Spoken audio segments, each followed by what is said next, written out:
Hi everybody. I'm very happy to have Dr. Negar with me today in another subject. Hi, Hi, Dr. Negar. I'm glad to be here again. Hopefully, I don't know, should I say hopefully as long as the other talk or maybe a bit shorter today? Actually, the good stuff we have listened to in the previous interview was really praised by many. So we don't care about the duration as far as we are enjoying the discussion in here. I'm very happy about it. And as you Yeah, know, I'm very happy to share my ideas and concepts. I hope they do work as some inspiration, at least, for more work and more ideas to come. they do. They do. Thanks, Dr. Negar. Dr. Nagar, a very lovely subject you are going to discuss today is an approach or maybe approaches to teaching music. Why A do very we have difficult to? subject. Why? Sorry, I did miss Why? the Why do we have to have an approach for teaching music? uh, well, the question is, I think, why do we need to teach? Hmm. Do we need teaching at all? Let me turn the subject around Hmm. to learning. Hmm. Why do we need to have approaches to learning? Do we need anything as an approach to learning? Hmm. And then that would break down to why do we need to learn? And that would also go to the question of what we need to learn. Uh, and I think it's a question everybody will have to ask themselves actually before they start either learning or teaching. I personally believe that teaching is a two-sided communication, or it should be in its best case. It's not. It's different from lecturing. It is supposed to be different from lecturing, because when you are thinking of yourself as a teacher, you are supposed to help people go through a process of learning something. Hmm. And that can be totally different from just presenting them some things which could be some skills they look at or some information they see either on a board or in a book or hear it or some samples they are exposed to. These can also be very helpful, but these are the side dishes, as it were. Hmm. What is supposed to happen when you think of learning is more substantial, or there should be some more material, in my opinion. Uh, let's not go to music first and just think about learning in general. Whatever anybody wants to do as a first time, as a first experience, would be the best example of how you feel when you decide to learn something, right? You are blank, you are totally, well, as children, we all experience that, of course, but we tend to forget those firsthand experiences usually. So as an adult or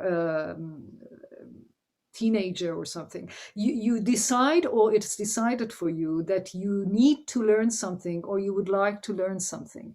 What does it really mean?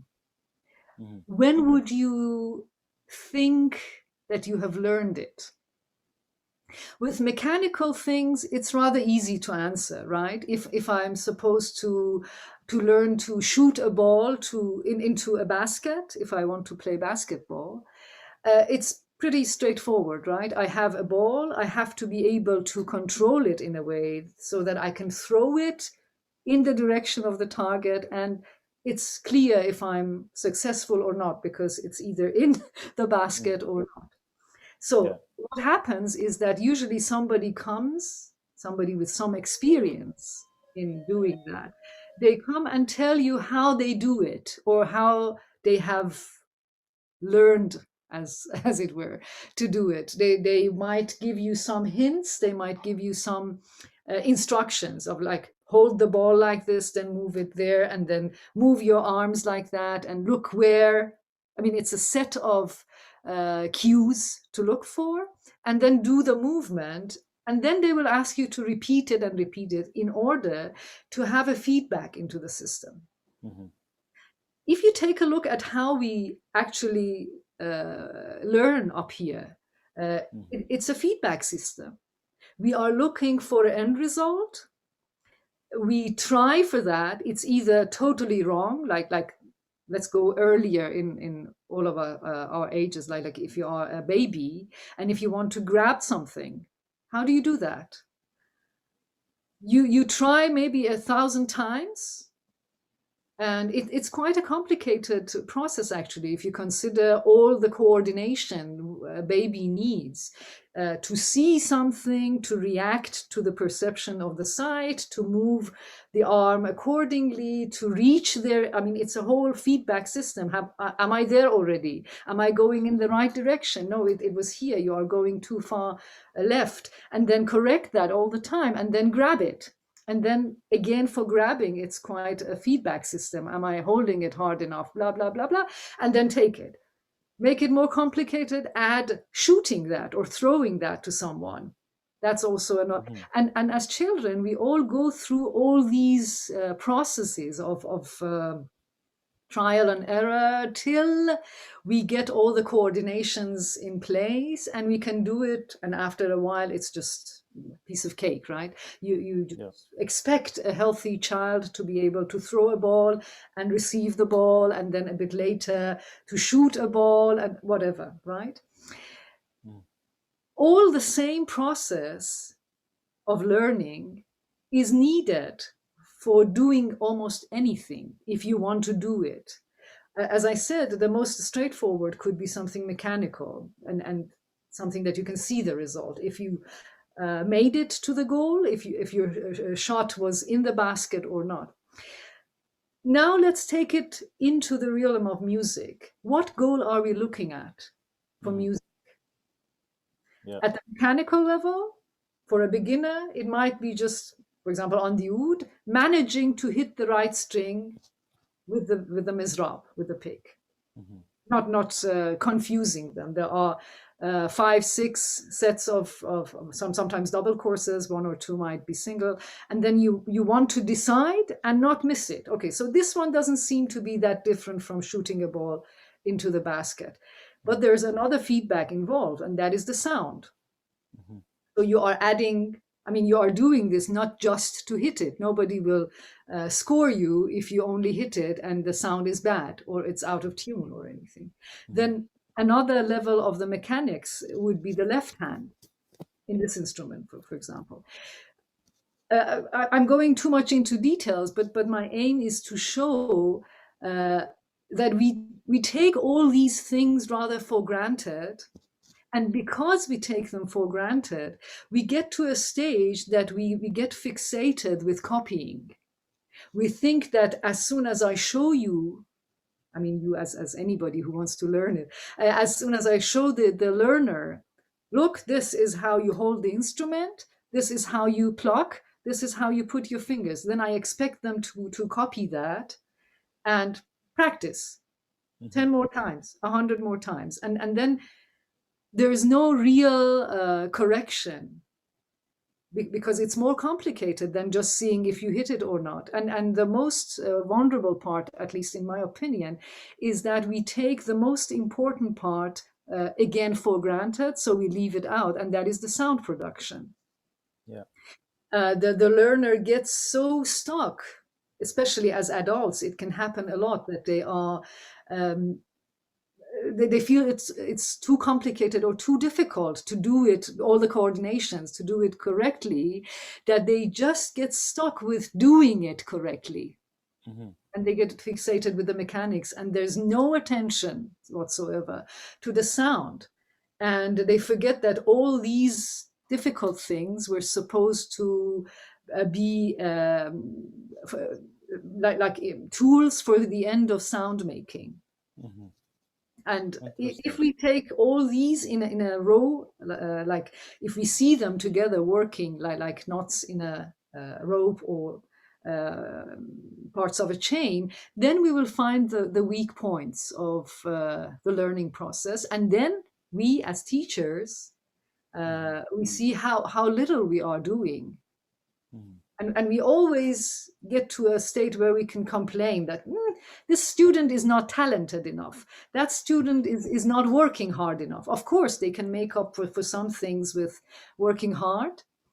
Some of them are a lot more exposed to music, so their ears might be a lot more sensitive. So without even paying attention, they might be better sound producers. They might Mhm. have more attention unconsciously to the sound they produce, so they might sound better, and then we call them more talented.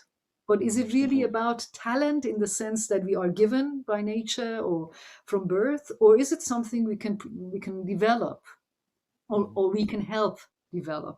So I think seeing this in perspective would somehow make teaching as a helper in the learning process quite important.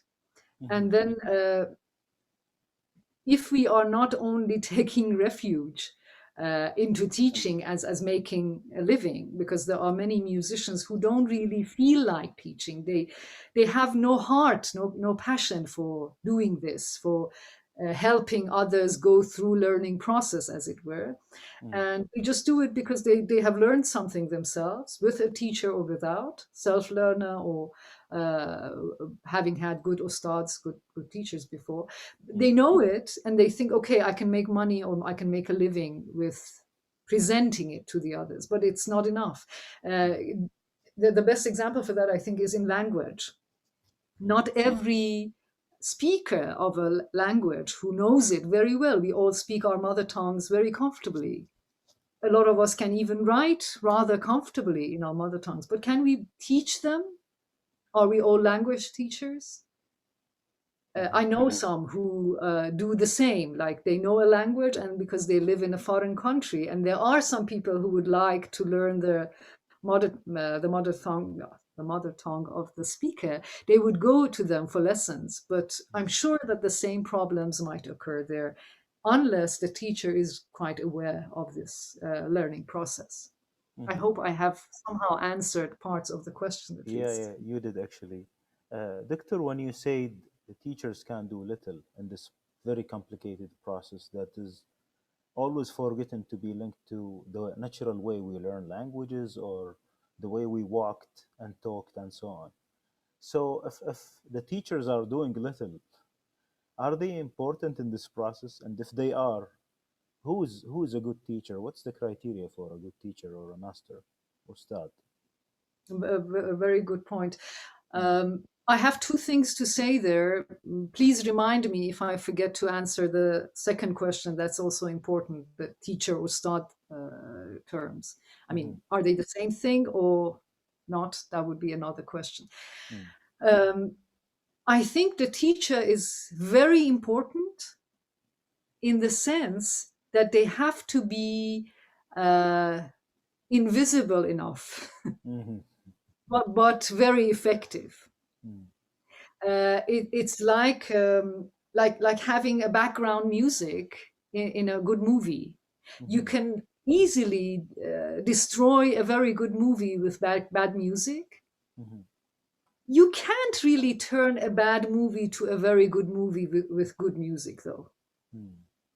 So I think if you are a good teacher, you manage to provide all the right path with the Mm-hmm. right tools in the right time for the learner to go through the experience of learning, and then point out what is needed when, what to check where, and not let it just go by itself in the wrong way. So it works more like the feedback aid Yeah. plus a perspective where to go, or how to go for it. Mm. We have all experienced that, I think, in learning things that we are kind of novice in. Like if I want to learn, say, software writing, Mm-hmm. uh, if I'm just left to myself, I don't have a clue where to start and how to check if I'm going the right way or not. So I need someone to tell me what to do and then correct me. Mm.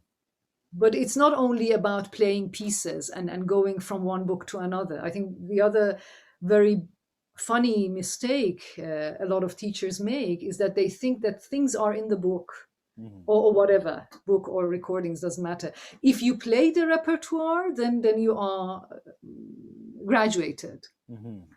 But it's like I tell you, I have read all this much books in English. mm, Does it make me capable of using the English language for whatever usage I want to? If I want to speak English, if I want me to write in English, if I want to communicate in English, mhm, having studied or done exercises in 10 books of English wouldn't help. So I think mm, that the teacher's role is absolutely of very high importance, but mhm, in a rather invisible way. Like the center is moved to the learner, but mm. the teacher has a surrounding role. This is like the concept of facilitator. Sort of, They have yes. it in the modern approaches to teaching after the Absolutely. industrialized chain Yeah, of yeah. yeah, what we And, call it, the factory learning. sort of. Yeah, yeah, You can take it as a factory, absolutely. yeah. The other thing that it will take out from the equation is the copying idea, because if Mm, you don't put the teacher in the spotlight mm, of the learning surrounding, but you put the learner there, copying also will be sitting in the right place, which is a tool for learning, mm, imitating whoever, the teacher, other teachers, some masters, some sources. They mm, will all be important, but uh, for some activity, for some task to be done, not as the end. Like it's a means to an end, mm. not the end itself. Okay, that's mimicking, imitation, and copying. Yeah, Absolutely, interesting. yes. And what is the relation to the master and ustad? I think in our cultures, uh, because ustad is a word you can use for both. Yeah. Uh, a master is somebody who's very skillful. You put it at the highest level of excellency in something, either with the skill or with the creative stuff like compositions, improvisations, the skills of performance, whatever. That's a master, okay? Mm-hmm, But that person is not necessarily equipped or conscious about learning process. mm-hmm, I know a lot of great masters who don't even have a second of patience to help anybody with learning process. So mm, they can't be qualified as good teachers. They might be great sources of inspiration, but they are not necessarily very good teachers. mm. Interesting. Or at least that's the way So I see it. yeah, yeah, and the good teacher, we said he should be a facilitator, but this might take us to another question of what is that Uh, music and what is the objective of that music? How big is it? The corpus, the repertoire that will make this teacher a good facilitator or not, right? let me add one thing before I answer this question, and that is that by putting the teacher in the position of under the label of facilitator, I don't Mm. mean to downgrade the teacher at Yeah. all, because Mm. people might think that, oh, the teacher was the ustad, was the master, was sitting on a high chair, was taking the throne, and you got it off the throne. That's not my aim. Mm. And at the same time, I have to say that the learning process is very precious. The learner should be respectful, or even more complicated than only being respectful, having some passion about this process of Mm. learning happening. So it can very naturally lead to loving your teacher. Mm. I mean, there is some level of human interaction involved. It's not facilitator in the sense of Yeah, yeah. it's the tool you are using, or it's just somebody who pushes you through the lines of Mm. development or anything. It's just the understanding that the teacher cannot learn it for you. If you Yeah. want to learn something, you are the world that things should happen to. Hmm. The beauty of it is that a good teaching learning process will always help the teacher to learn more. So that would also make it a lot more beautiful, in the sense that it's a two-sided communication. Hmm. I'm learning things, trying to help somebody else learn some maybe other things, maybe about the same things or so. When I put an idea into practice, for example, let me make it a bit more musical. I want to help somebody learn what chahargah is like. Mm. I think I know it, right? To me, it's like whatever I hear in chargah in Persian music, I can recognize it. I can play it on my instrument. I can rather compose in that mode. I know all the paths it can take. I know the transpositions, blah, blah, blah. So how am I going to try to communicate what I have here in my mind and maybe even in the subconscious of it? Mm. To send it to kind of uh, beam it into somebody else's brain, Mm. because that is what we are looking for, right? We want to uh, copy, and not to copy, really transfer the Mm. understanding, the knowledge and the experiences I've had with chargah to the learner who wants to know what chargah is. Mm. Here Mhm. comes another big question: Mm. how will you know that you know what chargah is? Mm. If you copy me playing a piece in chargah, I tell you all the notes, I give you the sheets, I play it for you, I do all the ornamentations for you, and then you just go and copy. And you play it beautifully. Mm. Does it mean that you know what chargah is? What is knowledge? Mm. This is the next question. Yeah. How do we test ourselves about knowing something? Let me take it back to the language realm for a second and say that Mm. I'm trying to learn German. Mm. If I memorize some paragraphs somebody else wrote in German and recite them, do you qualify me as a German speaker? The moment you change one word, I'm lost. The moment you ask me a question, even without answering, will I be able to understand your question? Those are the skills we expect from a language speaker or whoever is capable with some Mm. language competence to be able to do, right? To show.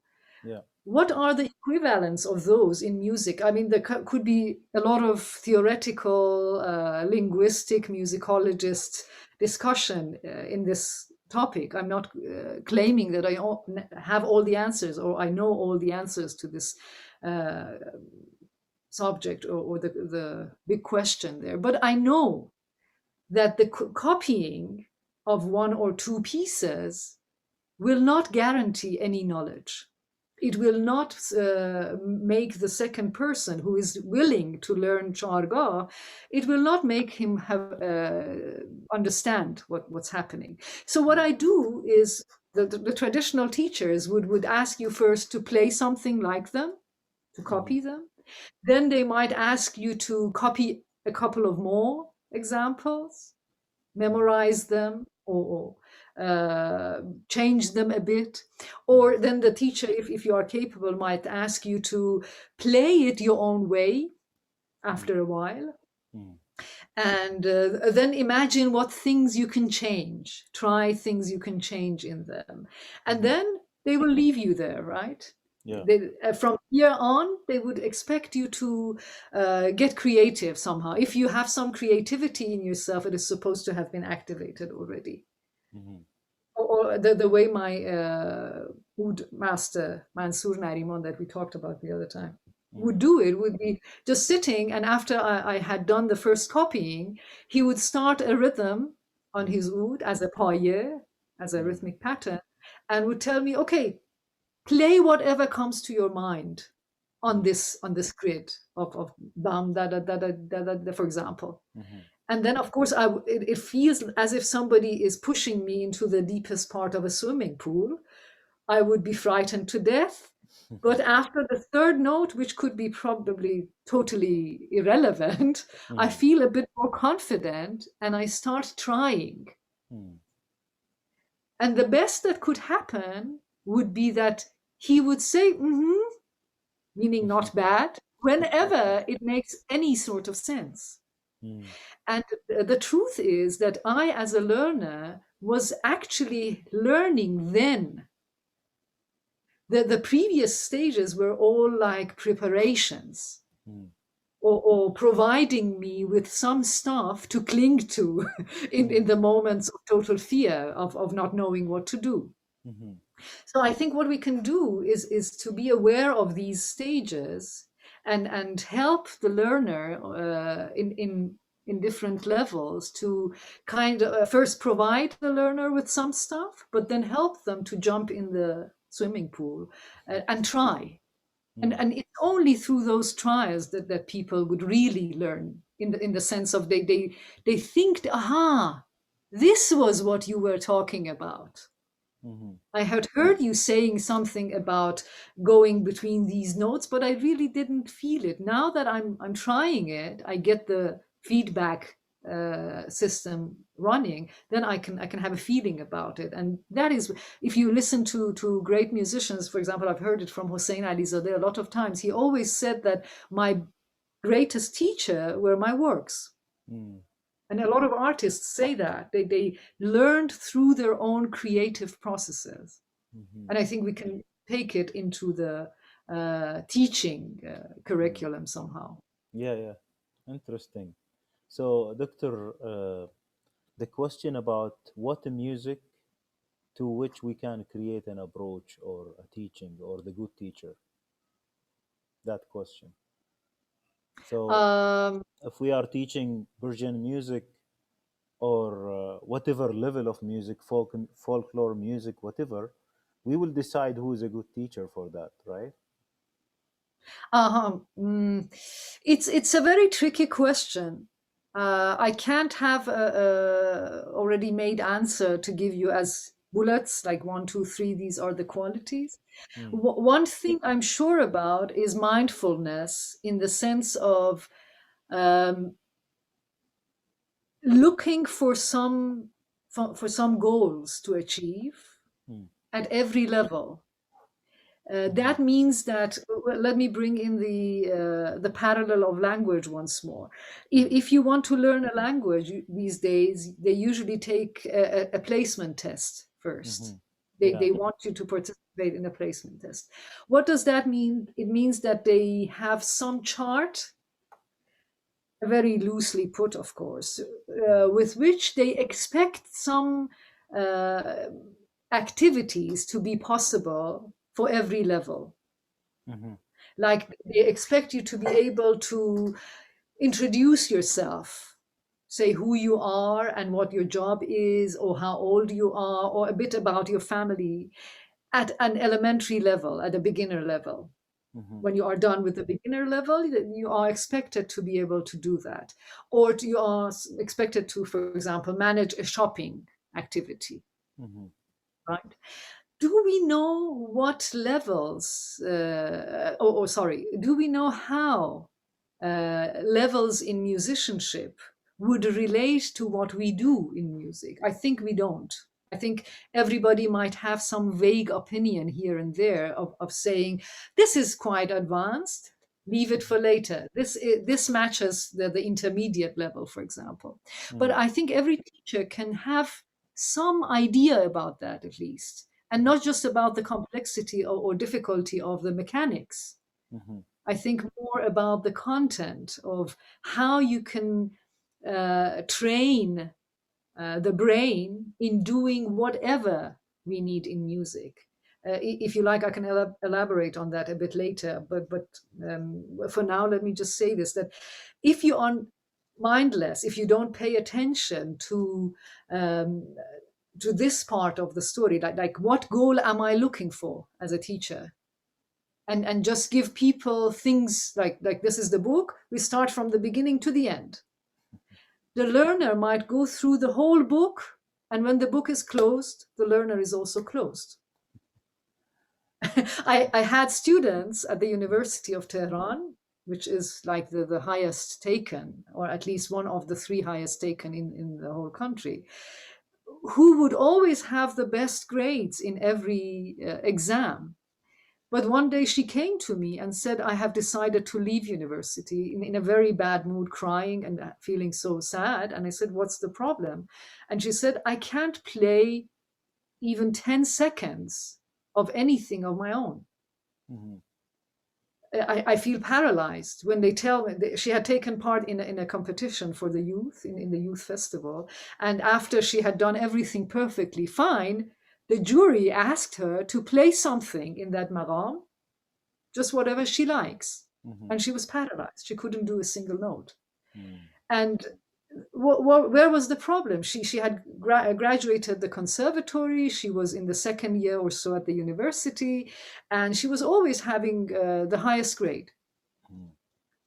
What was missed, in my opinion, was that she was actually stopped at the level of recording in the sense of a cassette recorder or Mm. any kind of audio recorder, but plus the mechanics. Yeah. So it was a robotic thing that she was led through. Mm. And I think this was the responsibility of the teachers she had. Mm. The teachers were responsible to show that learner that this is the beginning to copy me or Mm. to copy this or to play Yeah. this sheet. But this is not the end. This is supposed to help you when you want to jump into the deepest part of the swimming pool. But this is not the end. But she had she was led to believe that what she was doing was perfectly fine because she Mm. always had the highest grades. Mm. And then suddenly she realized that, oops, she has been memorizing, well, in the sense of language, memorizing texts and saying them to an audience without being able to communicate anything of her own mind. Mm-hmm. So that's a wrong feedback expected for Yeah, I creating think it's maybe. a mindlessness of the teachers who Mm. uh, actually on the what is the word for that? They bring themselves down Mm-hmm. to the level of the books. Yeah. The book is an aid. The Mm. book is not a teacher. The book is just a collected experience put on papers It's not so that you holy. can use The book is it. not Yeah, holy, at like least you in my said opinion. before. Yeah. Yeah. Doctor, let's just hit quickly onto the point you said about conscious decision to be a teacher rather than having it as a fallback or a refuge. Mhm. Uh,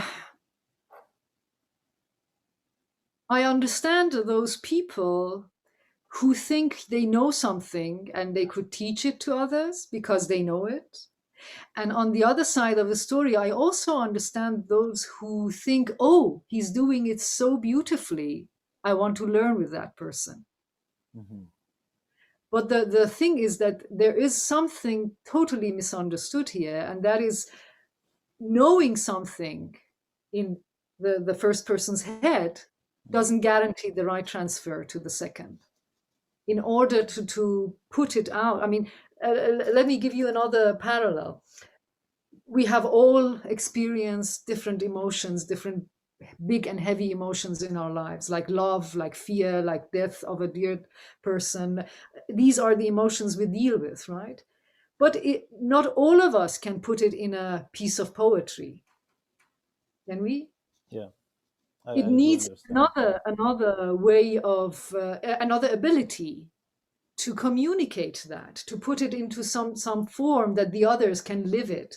I Mm. think teaching can be very close to the highest level of creativity. You need to communicate the content of your head with Mhm. somebody else. Mm. If you don't put it in a factory way, let's say it at Yeah, yeah, least. yeah. Because in a Mm. factory way, for example, in language teaching, it's quite robotized or like line production. They Mm. produce lots of method books with the CDs and tasks, and they have moved the teacher into the tasks. Mm. So somebody else had thought. I mean, the facilitator has become really only a facilitator in those Mm. Or an method. executor, an Yeah, executor. even lower that. Yeah, Yeah, good yeah. word. Thank you. They Because just the idea of a facilitator really is seen in Finland and Sweden and many places where they have innovated the teaching methods, and they Hmm. bring the learner to the stage as you have described very well earlier, and the smart facilitator will know what material, how to approach, and everything.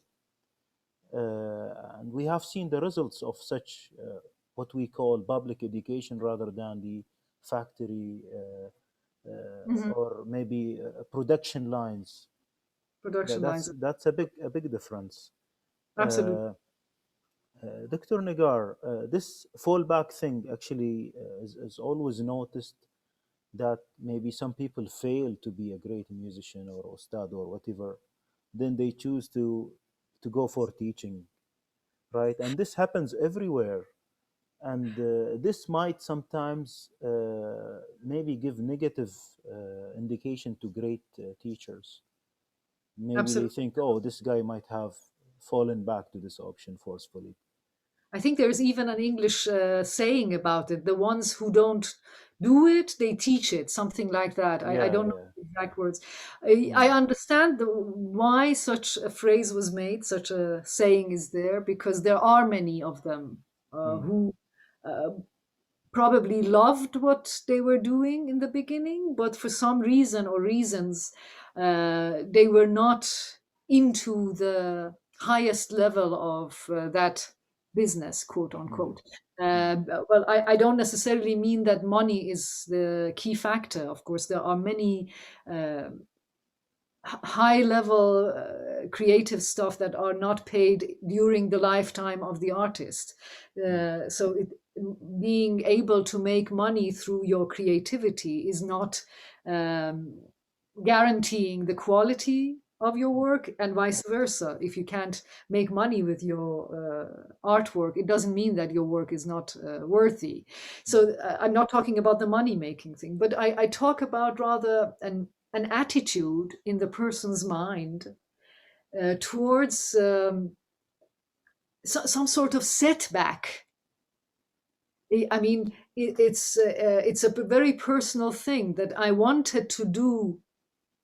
Let's say mountain climbing, to go to Everest, but and I did all the trainings, I joined all the climbing clubs, blah blah, but for some reason I couldn't continue going for Everest. And then I decided to, okay, now that I can't be good enough now, I mean, it comes from a negative motive. mm, Then I sit back and I think of, okay, what can I do now? I can teach what I've mm, collected. mm, And that I think is the wrong approach. You can do your teaching at its best. You can be the highest creative person or not mm, in the field of going to the Everest. I mean, you can fail to go to Everest, but still have the feeling, have the passion to go further, to mhm, be alive in that field. And then if you have some time, if you feel like communicating your knowledge and your experience with others, you also do the teaching at the same time. So I think if you teach as a creative process, it's not a setback, and the emotions of a setback are not there, so you will be capable of leading people through the learning process. But if you mm, have this setback idea that, okay, since I wasn't successful enough, since I couldn't do what I wanted to do, blah blah blah, now what I can do is, okay, I will tell the others what I already know. This is a wrong attitude, in my opinion, and it will reflect in the learning process. mhm. And also a successful master or ustad, let's say a teacher for correctness, uh, we would see the reflection on the number of good students who Could really became other teachers, maybe, or other masters if they choose to. we know many Yeah. examples of this, as you know, of course. Mm, mm, Uh, in my personal experience, well, it might be also, I mean, it can be discussed from psychological points of view too, that between a teacher and a learner, there is always, how to call it, a deeper emotional level at work. mm, So if you don't tune with the mm, person who's teaching you, might not learn that much. I've had the experience myself that I had a teacher when I went to secondary school. At the mm, first year of secondary school, we had a literature teacher. She was the one who threw me into the world of Persian literature and mysticism. mm, And I was just like so well tuned with that side of her that Mm, she was my all inspiration. I mean, I went through all the books in the library of our school. mm, Whatever I could find that had something of some Persian poetry for the next 3 years, I had read them all. I didn't care mm, what it was. I was just hungry for reading them and learning about them and getting the content of them. So I was just enormously inspired by her. But I know a lot of my classmates were not. They were not inspired by the same teacher. So there comes another level of human relationship. So for mm, me, inspiration is very important. That's what triggers mm, uh, my motives to mm, do something, to compose, to teach, to talk to people, mm, to communicate whatever. It could be communicating the music, it mm, could be communicating my ideas and concepts like that we are doing now. It mm, could be communicating, I don't know, about some recent news or whatever. But communication and inspiration is something that's important for me. But for mm, some other person, it might be different. So that is also something you could take into account in the evaluation of a successful teaching. mm, Let's not say successful teacher, mm, but successful teaching. mhm, And then, of course, in the long run, you can find people who had a higher percentage of successful teaching, mm, and then you might call them successful teachers. So for some people, learning from a great master in the sense of Ustad who does things very well, because they are good learners, being inspired by them can work perfectly fine. mm, They just need to be exposed to the content of that person. And mhm, as soon as that person, I mean, as long as that person is not um, how to put it, is not stopping the flow of the ideas or the inspiration is running, then the learner is learning. And you mhm, see here also that you can find thousands of stories about successful learners who became the next ustads. mm, It wasn't the teacher who was actually pushing them by books or sheets or whatever. It was the way they were inspiring the learner, and the learner was automatically at work in the mhm, process of learning. And that mm, came to fruitful experiences and then mm. later to works, of course. I don't Interesting. know if I answered your question You, actually. you did actually. Thanks, Dr. Negar. Dr. Negar, let's have a discussion about one example here and then move to a break and listen to some of your works. Mhm. So let's take the example of playing music. Now, playing music is having an objective, right? Mhm. Let's take this actually example and link it to what we have demonstrated about the teaching process and all of these. A very good point. By playing music, you mean generally playing music, or excuse me, or playing one particular piece of music? No, like I would like to play Persian music, for example. You are a teacher Mhm. working on a group or a person Mhm. to make him succeed and go through that tunnel to the light of Hope. playing a music, Mhm. right? What is the objective here, and based on which we will, design the teaching process and the teaching experience or the learning experience? I always ask the students, I mean, the potential students or the learners who come to me for lessons, I always ask first, what do you want to do? What are you after? Mm, Do you have any goals already? Some of them don't consciously. They usually say, well, I want to play better, mhm, but they have no idea what better is. mm, And or some of them say, I want to learn Persian music. But of course, if they knew what Persian music was, they wouldn't phrase it this broadly. mm, They could have said, I want to learn this or that. When they say, I yeah, want to learn Persian music, it means that they have listened to some stuff in Persian music and they liked them, and they were kind of motivated to uh, be in a closer contact with that. yeah. Right? For me, This is a very personal approach, by the way. For Mm. me, any piece of music, any piece of art actually, is about or like communicating with a person. It's like being in the presence of a world. By a world, I mean you are a world in yourself. I am a world in myself with all my thoughts, my emotions, my wishes, my plans, whatever I want to do, whatever I see about life, however I feel. I mean, this is a set of things, right, that makes me. This Mm. is a world, right? Every person has their own world. What happens when you meet a person, when you socialize with people, when you go to see them? You get some feelings, you have some ideas, you get into their space. This is my Mhm. work. This is where Yeah. my personal approach comes in. For Mm. me, any piece of music could be similar to meeting someone, sitting with them, talking with them, and exchange some parts of my being with that being. Mhm. With some people, you exchange more mental content, right? You discuss some very to the fact ideas, or you talk about a process of doing something like a mechanical, very clear cut thing. With some people, you communicate a lot of your emotional content, like Mhm. what feelings you have, even maybe without words. Maybe you go for a walk, and then you exchange some feelings with each other, but it's not necessarily about philosophical ideas of who and who. Mm. And with some people you might just talk about your plans and what you like to do.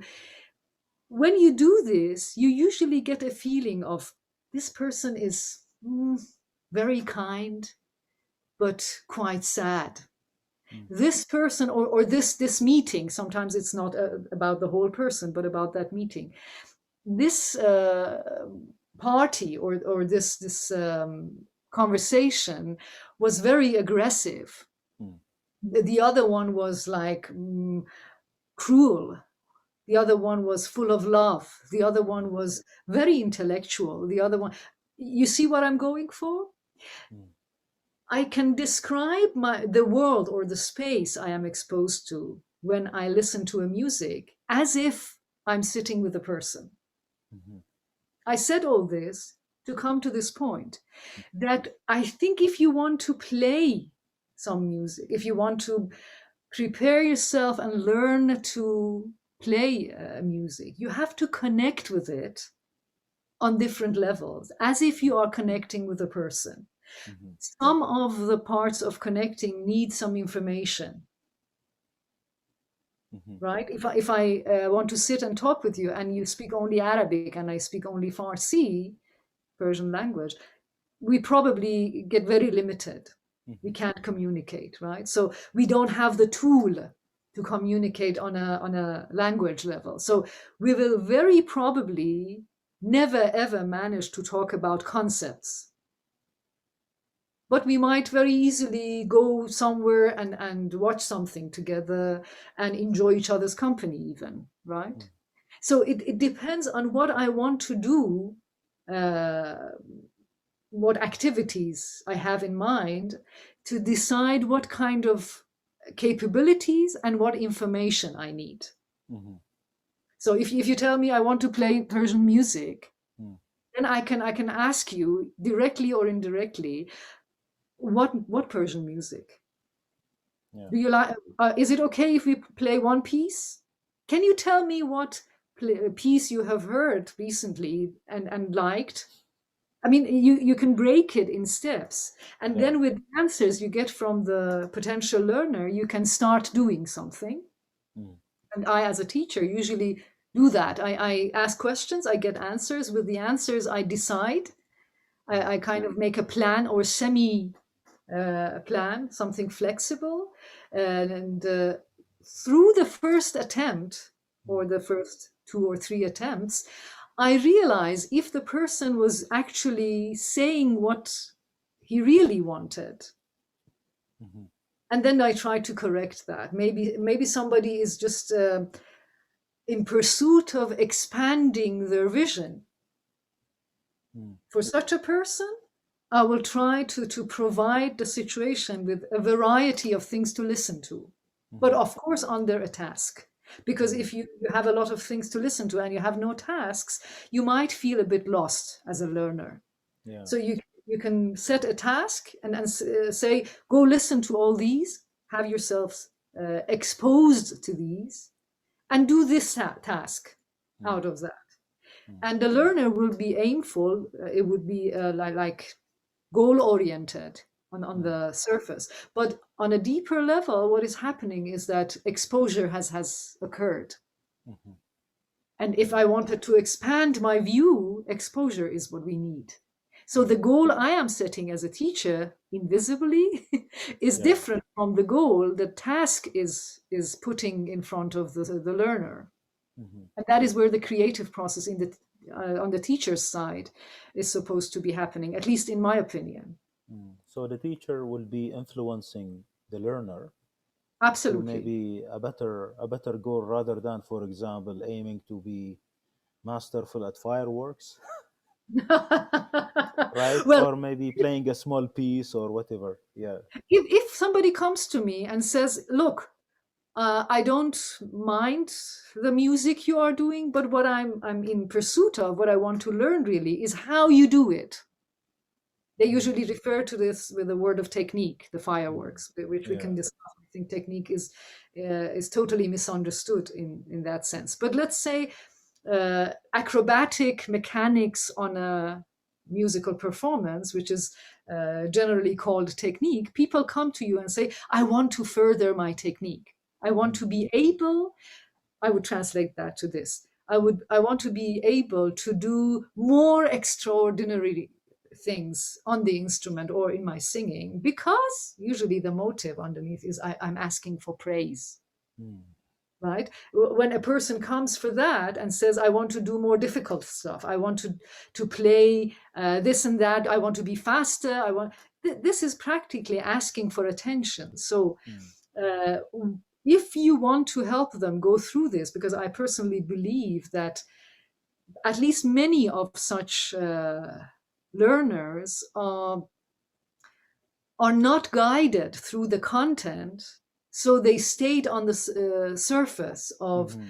uh, being being stuck with appreciation for the mechanics. Mm. So what I personally do if I want to help them is that I give them some of what they think they want, but ask Mm. them to go deeper. For Mm. example, they want what charm is Rob. I want to play that charm is Rob. This is magnificent. This is very beautiful. Can you teach me that? I Mm. say, yes, of course. Let's start. Mhm. Then, of course, they will have to tackle the complexity of the patterns of mesrabs and going from one register to another and jump and blah, blah. And then in between, I will ask them to pay attention. That can you actually hear that this is not supposed to be that loud? If Mm. you play this louder than that, then where is the melody? Can you see the perspective of the melody in contrast to the background rhythm, for example? So I will draw their attention from what they are doing to what is behind it, because I think many of them are somehow ignorant. They think what they praised in what Charmes drop somebody was playing Mm. was the mechanics, while what they were fascinated with was actually the musical content, Mhm. unless they just watched it without the sound, because that is quite a trend these days. People are watching more than listening. Yeah, yeah. And I think you can plan for that too, even if they want to do the fireworks. You Mm. can use the fireworks to lead towards the content that you can communicate with them. Mm. That's a lot of work for a teacher, right? Yes, unfortunately. So Yeah. Now, taking the example of music playing, it can go to a lot of objectives, from the sound production to understanding the content to the cultures way beyond the books and whatever being, put into a place. We box it and name it something. Uh, it goes to performance, as you said, to be you as a music player or a musician. and the way you render, interpret, and express yourself. There is a lot of things to give, and things that are beyond these, surface goals, maybe. Absolutely. Mm, As you know already, and I hope our listeners are not tired of hearing that, but I do mm, make a lot of parallels with language. mm, Do you actually value anybody who is obsessed with the way they speak without paying any attention to what they say? Can you communicate with them? Seriously, it no. sounds like a joke, but that is what is happening in a lot Mm, of musical performances. I mean, people. I might have not. I might have talked about this experience before. Once I was watching the news on Persian TV, on the Iranian state TV, and mm, there was a report from a conference for those who work with language therapy, for speech therapy. mm, And there was a woman who was talking as the head of the conference. She had directed the mm, whole event. While listening to her, I was a bit irritated, a bit annoyed, and at the same time, I couldn't really understand why I'm so annoyed with the way she was speaking. And then in the end, she finally said that, I am actually almost fully deaf. I went through a lot of speech therapy to be able to speak. mm, Of course, she was saying it very proudly, and for a person who has no hearing or almost no hearing, managing to do an interview for a TV was a triumph, of mm, course. mm. But at that moment, I realized that there are a lot of musical presentations, a lot of music being played exactly in the same manner. They Without don't a hear. justification. They don't really listen to themselves. We Mm, have made ourselves musically deaf. mm, But well, that's a whole other topic of how and mm, why, or do we actually know why we have done that. But it seems like a lot of people, and this is a big difference for our times from the old masters times, like when Abul Hassan Sabah was learning music and then was teaching music. uh, I don't think people were that deaf. They mhm, were actually listening, mm, either as audience or as musician. mm, In the musician, we also need to have the audience. Like I'm not only a musician, I'm also an audience, uh, mm, both to my own music and to other people's music. So I have to have an active hearing perception, mm, listening perception at work. mm. And if we just shut it down or semi Yeah. down and get fascinated with how we move our tongue and lips, and we use our vocal cords in order to produce something that we think you will understand as, well, say hello, as Mm, two syllables of a word hello. mm. This is a joke. This is a very sad joke, actually, and I think that Yeah. that is partly happening in uh, the so-called music performance Mhm. on stage, Yeah. and even maybe recordings. So we could say that they never lived the experience of learning and gaining such a big uh, expertise into themselves. Certainly, yeah, Yeah. I think we can say that, and it all starts as I said, or maybe I didn't say it that Mm, directly. mm, Music is supposed to be the art made of sound and mhm, silence, of course. mm, How can we go for it without noticing sound? mm, Can you be appreciating anything in visual world without being able to see anything? I doubt that. mhm, If you perceive vibrations through your body, through your limbs, you are still perceiving parts of the sound, because sound is vibration, of course. I'm not saying that there's no music for the deaf people, or music cannot act on people without hearing. What I'm saying is that if we are able to hear, mm, but we shut it down and perform music, this is a catastrophe, in my mhm. opinion, at least. Yeah. Dr. Nagar, let's have a break. What piece would you pick for us to listen to with some commentary, please? Well, since we are talking about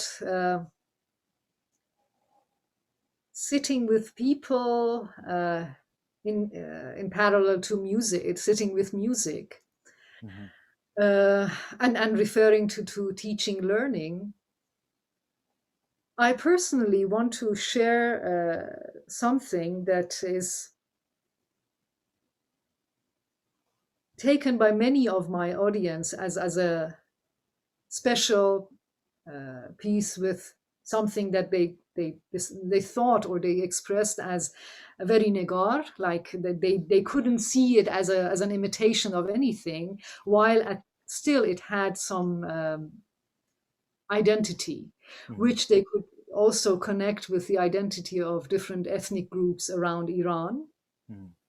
in the mode of shur dashti, Mhm. sort of.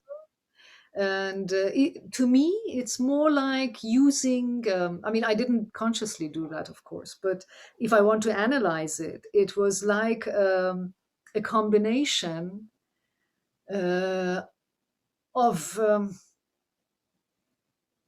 may I add something before we go for the piece? Yeah. This is not related to teaching, but I think because it's about creativity, it can somehow relate to that topic a bit Mhm. remotely, though. Mhm.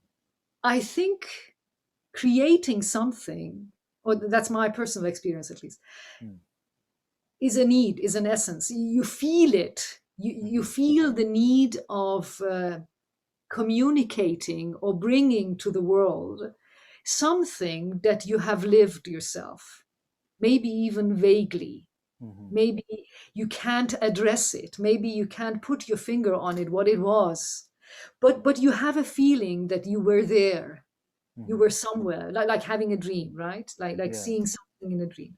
Then you want to communicate that. You want the process of putting it into a piece of art, a piece of music, is also working for the creator as a confirmation that I have lived it.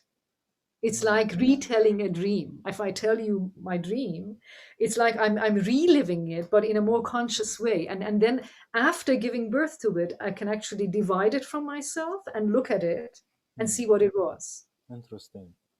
And this particular piece that I want us to listen to together, which in Farsi I have titled it as Gargab, Mhm. Deep Waters, the English title um, is addressing a feeling or a moment for me that was very tempting but quite frightening, like jumping into deep waters, Mhm.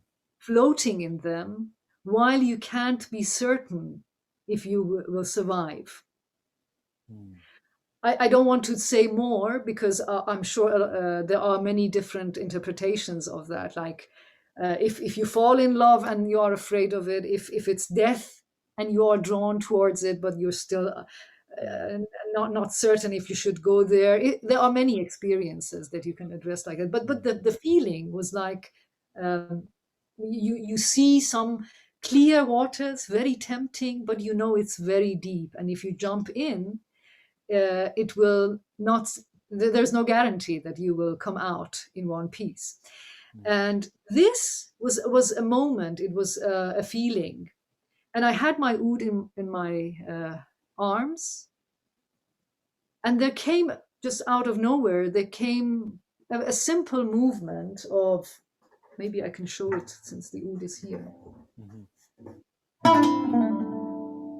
Just as simple as that. Mhm. And it was like a jump, right? Mhm. And it's actually very simple. It's showing, people can say, wow, this was just a shur, Mhm. the bayati notes coming from the fifth, going down. Mhm. For me, doing it like that, saying that, okay, you have this note and then that note and then this note and then this and then you have some ornamentations and then you have an attack. It's like saying that I am these many bones, how many cells in my body, how many, what percentage of water is there. They are, of course, all true. That's the Mhm. fact. I mean, if you analyze my body, those are the facts. But what happens in that movement is not only that. Da, da, da, da.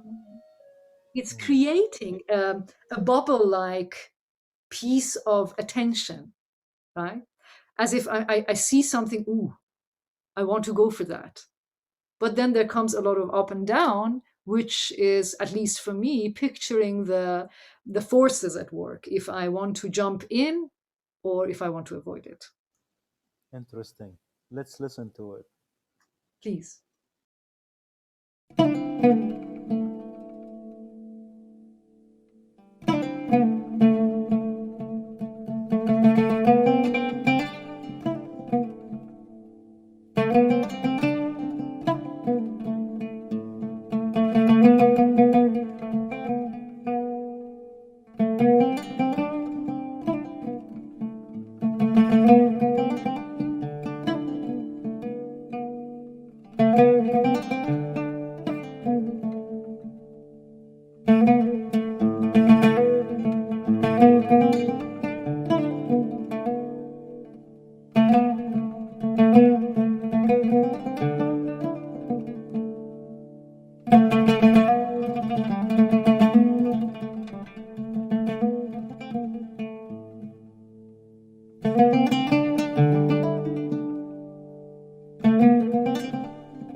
Dr. Nagar, is music some kind of deep waters?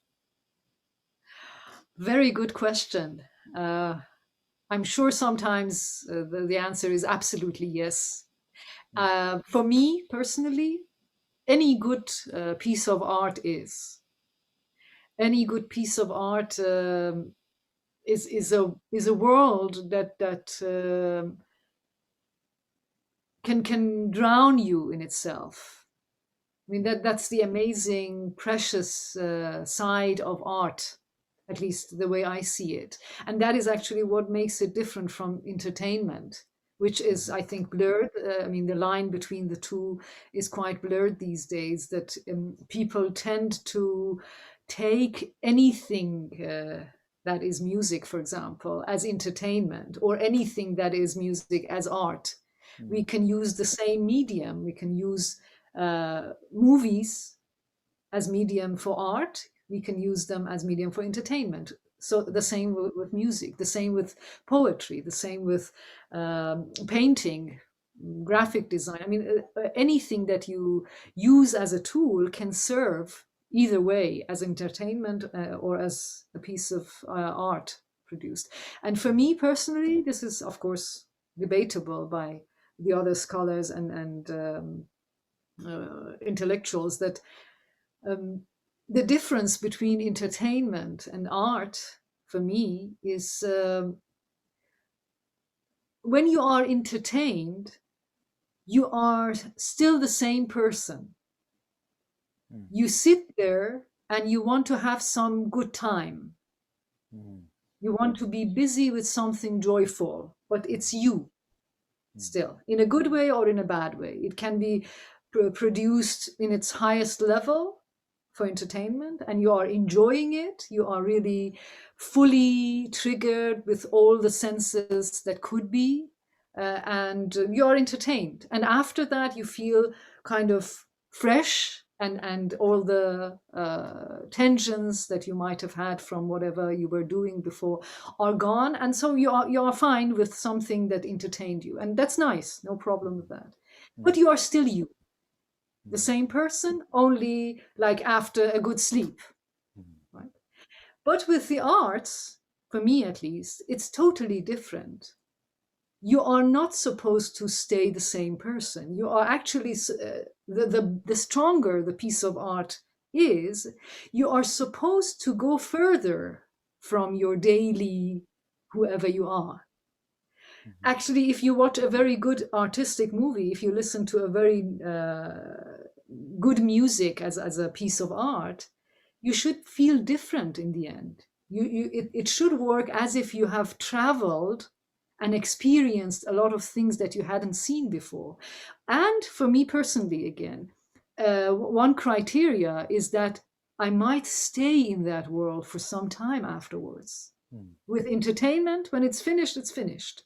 mm, I might feel a bit fresher, like I had a glass of Coca-Cola or lemonade. Or it was nice. It was well done. It might be very healthy. There's mm, nothing wrong with that. But I was still the same person, and I used that to be fresh or back to some fresh state again. But with the world of arts, I think I will not be the same person. The world that the artist created, if created powerfully, will stay with me. mm, I mean, the best example is for those who are obsessed with reading novels. They mm, might still think of the characters. They might even kind of feel them around if they don't get mm, in the mm, direction insanity. But you still live with them. mm, There was a space created, and you are still living that space.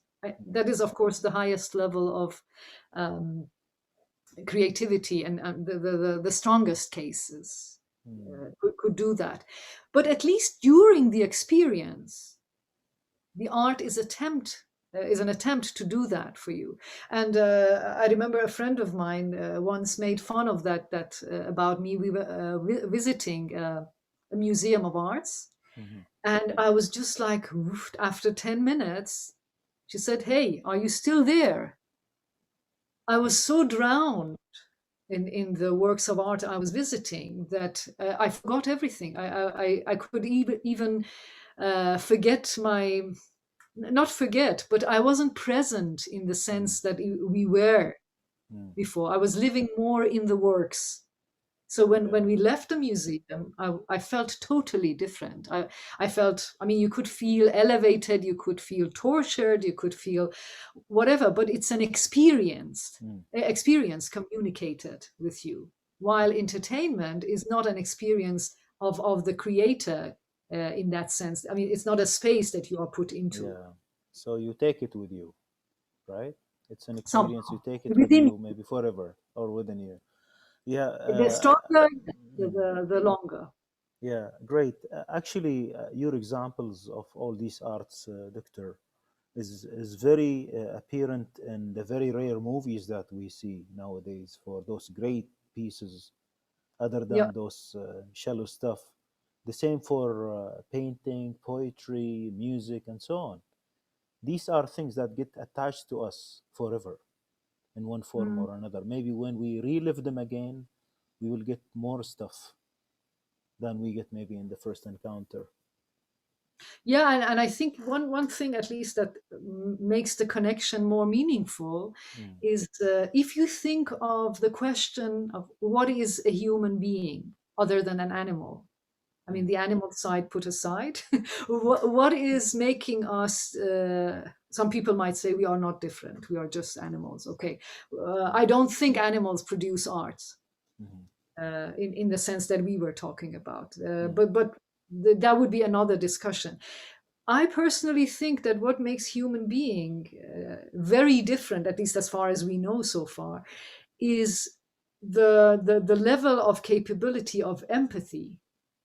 mm, I can feel myself in somebody else's shoes with mm, all the situation, all the forces at work, all the sufferings, all the happiness. And that this is actually what all these entertainment things are working upon. They are trying to show you someone who's being, I don't know what, cut into two pieces or whatever, so that you get frightened. If you don't have empathy, why would you feel frightened by seeing something horrible happening to somebody else?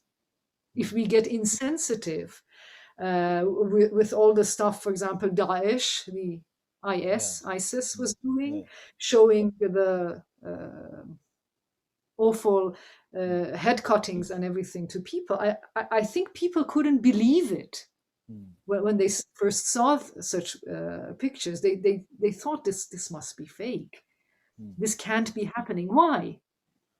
Because I think we deeply can connect with, or at least we think we have the capability of seeing ourselves in those situations, both at the one who's doing the action mm, and both also for the other person who is being under the torture or mm, whatever. mm, And all the production of arts and entertainment are working on empathy.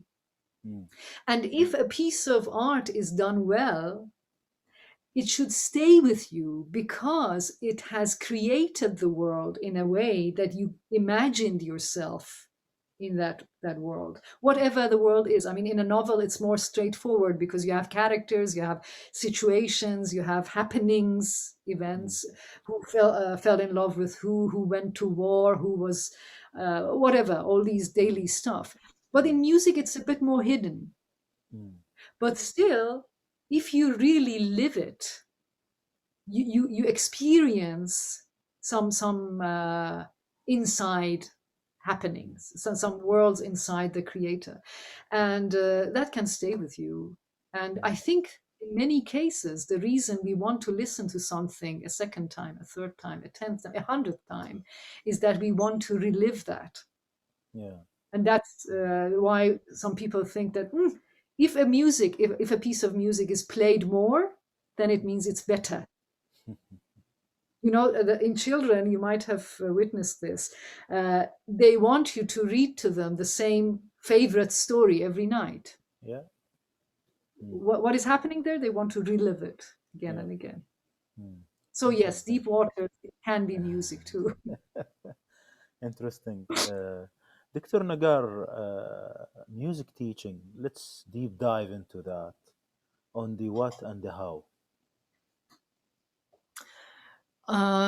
Music teaching for me, based on what we talked about Mm, in the last hour or so, is trying to bring up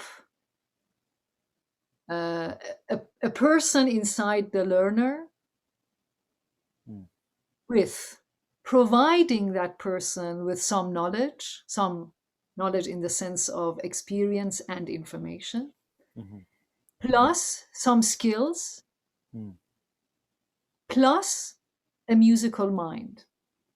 The last one is quite a big a topic. We can mm. discuss that later. Yeah. But the first two are the ones that are more talked about, the ones that people think they are actually teaching and learning. Mm, The part that is missing is actually what we talked about. If the process of learning is happening in the right way, in a fruitful way. mm, But people know somehow, or they have heard that when they want to learn music, they are supposed to find some capabilities. They have to develop some skills, mm, and they have to know some things. But a lot of deficits happen as like bringing down the knowledge to the level of some very raw information of, let's say, what they call music theory, like what scales and how you read music. Like this is a beat, and then this is a whole tone, and then you divide it to half tones, and then you know what I mean. I mean, yeah, like giving information to a machine. mm, That is part of the story, of course, but that is not the whole story. mm, The knowledge part is downgraded a bit usually, but it can be upgraded. You can provide the person with the feeling of what they know, mm, being conscious about uh, uh, the combination of information and experience. I think you need some information, you need some experience. And if you can put them together in a way that can actively work in your brain, you can think that I know it. I know driving, for example. mm, I know swimming. mm, I know something. I know what it is. mm, If you are skillful or not, it's another thing. Yeah, I can tell you that. Let me get it to a musical example. mm, Um, I can tell you that in the modern times, we write music on a 5-line thing that we call a staff, mm, and we use something we call a clef, mm, which is working as a key to tell you which line is representing what note. mhm, And then I tell you that, look, we have 8 notes, 7 notes. mm, Well, we can name them as do, re, mi, fa, sol, la, si, or we can name them as the old fashioned of yegah, dogah, segah, chargah, panjgah, whatever. You can choose names for them. You can introduce them as names. yeah, And then you can show, look, this sits here. If you see this, know that this is a mi, or mm, this is a dogah. mm, What have we done so far? We have introduced the learner to a coding language, mm, right? This is a mhm, piece of information, no problem with that. mm, But we have to just be careful that we are not disguising this coding information as knowledge of music. It's only a coding which will come handy later for using other stuff, for the experiences of other people putting on paper, for example, or for using a software to write a piece of music. So this is only a language, mm, a writing and reading skill, let's say. mhm, And the other deficit, I would say, that of course it's not new. There have been a lot of talks in the Western world, at least, to teach children music. They always say that start with listening and singing and such things, and very much later go to the writing. I mean, it's almost forbidden now that you introduce children with the staff and the clef and the notes written in between or on the lines in the beginning. They are very strict about it, that you have to start with the sound mhm, and then go to that. But what we do with adults is that we think, okay, you have to read and write. And that is being knowledgeable. This is theory of music. This is mm, music theory. And that is the beginning of putting things in the wrong place.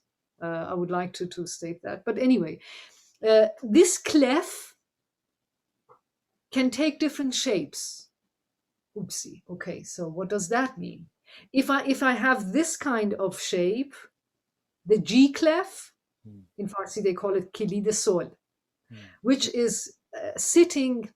In the old times, it was really sitting on the second line of the staff. Now they just noticed the shape, which is quite beautiful and has become the symbol for music internationally. Like if you mm, even want to order a print of something musical on your teacup, you can have mm, the G clef printed on that. yeah, but it was originally supposed to start this curve from the second line, which is supposed to tell you that, oh, the second line now is called G. Mm. Okay, fine. Then you have to learn that on your instrument. Are you playing a piano? Are you playing an oud? Are you playing a flute? Are you playing a violin? There is some point or some string, which is also called G or Sol. Mhm. Okay, another piece of information. Then I suddenly want you to play this. I put some piece of notation in front Mm. of you and I tell you to play Sol, Sol, G, G, G, G, down, up. And this will be your first lesson. So I'm just bombarding your brain with a lot of new stuff, mostly coding, with Mm. a little bit of skill for wrist movement, for example, if it's playing the second string on the oud. Yeah, yeah. It's okay if a teacher decides to start from this point, but it's very important to see it in the bigger picture, in my opinion, Mm. because it's only a very small corner of the whole build-up of that person into a musician, sort of, or at least into an amateur musician who would enjoy doing it for their own mind and soul. You Mm. know, I mean, not I think almost any teacher has the experience of working with learners who don't want to become musicians as a well, quote Fully unquote yeah. professional. Or fully uh, dedicated, available for that. Yeah. they might be doing Mm. something Mm. else as their main part of their life, but they want to Mm. enjoy doing something in music, which is beautiful. I think there are many amateur musicians who are even a bit better than those who do music on the scene, Mm. on the stage. Mm. Uh, that's a whole different story anyway. But I wanted to say that we want to build up the inside of that person for the music, for the musical content. Mhm. Part of it is the knowledge, which should be, in my opinion, a combination of information and experience Mm. at different levels. So Mhm. you experience doing something, you experience putting some spots on the staff, you relate to that and relate that to the instrument, blah, blah, blah, in order to learn a useful tool that will come handy later. Mm. That part was skipped by many older musicians. We have Ostad Jalil Shahnaz, Mm. the master of tar playing in Dasgah music, Yeah. who never ever was seen using any pen and pencil for music. Mm. I don't think he ever used notation. I'm not sure if he knew it or not, but I'm sure that he never used it. Mm. It's also said that he never taught anyone. Mm. He was one of the cases that was content and happy with making music. He was a first grade improviser too, Mm. but he never taught anybody. But a lot of people were inspired by him, and a lot of people learned from his own stuff, actually, from what he did. A Mm. lot of people learned, but he never directly taught anybody. He never used writing music. So for that type of bringing up a musician, you might even skip this part of coding on the staff. Mhm. So again, you have to look at the bigger picture and see what you need as a musician at work, Mhm. or what you need to provide that person in the long run with, so that what you present when. Mm. Information plus experiencing that information at some sort of work, and then the skills. Mm. With the skills, people are also tend to fall into, in my opinion, tend to fall into the trap of what they call technique. Mhm. And I would like to take this chance to talk about my personal definition of technique. I think technique has been misinterpreted Mm. with show off on the instrument, Mm. doing extraordinarily fast things or difficult things on the instrument. But I think that is a show level of using music, or maybe even sometimes abusing music. I think technique should be defined as the control and the variety of tools you can have to express music on an instrument. It could be also your vocal cords, of course, as an instrument. I mean, as a singer or as a player. Interesting. It can, of course, be a whole orchestra if you're a composer. Hmm. Then that would be technique of composition. That would be different. But as a player, you need understanding in combination with how to use your hands, fingers, wrists, whatever is at work. For an A player, it would be breathing. For a violin player, the bowing would be one of the parts. I mean, it's very different from instrument to instrument, but it's all how you can use your body, your mechanics, in control for what sound you want to produce. Mm. What sound would be only one boom, Mm. or dum dum dum dum dum dum, or faster or slower, or what pitch, Hmm. what notes you want to create. If I play something very fast, but I can't discriminate between the microtones we need for one or another magam, do Hmm. I have high technique? I don't qualify for that. I Mm. think uh, it's much more important if I can produce the right sounds for the space, for the tonal space I need to create, than being able to play fast. Playing fast is another added value if I need something fast in Hmm. the expression of my music. If I need to play something which needs to be fast, then that is also part of my technique. But this is Mm. not all I need. Or, for example, doing I think among violin players it's also common doing passages in the higher positions, Yeah. like getting close to the bridge. Yeah. That's difficult. Okay, how much value do you give that? If everything else is covered, and if you have two musicians who are capable of doing everything, and the only difference is the capability of doing a difficult phrase in that position, okay, then you say this person has higher technique from that person. But that can't be the only factor to check. So I think it's important to revisit the idea of technique, thinking of the instrument as an instrument, really, as a music instrument. And we want to use this instrument in combination with our muscle work, whatever, with our body, to produce the sounds we want in the music, as ensemble playing, as solo performance, and as orchestra. And Interesting. that needs, I said all this as preparing the grounds to say that skills have a big share of listening. Mm. In order to have the right skill, you have to listen. Mm. One would be creating the healthy sound, the beautiful sound, as it were, the Mm. sonority that we call it. Like we say, wow, this musician has a great sound. Mm. It's not just the Yeah. mechanics, it's that you use the mechanics to produce the beautiful sound. Mm. Then after that, what sound are you using for what purpose in the Mm. music? Hmm. Could it be ornamentations? Could it be vibratos, for example? If you have a singer who does vibrato all the time, on every note, is it high skill?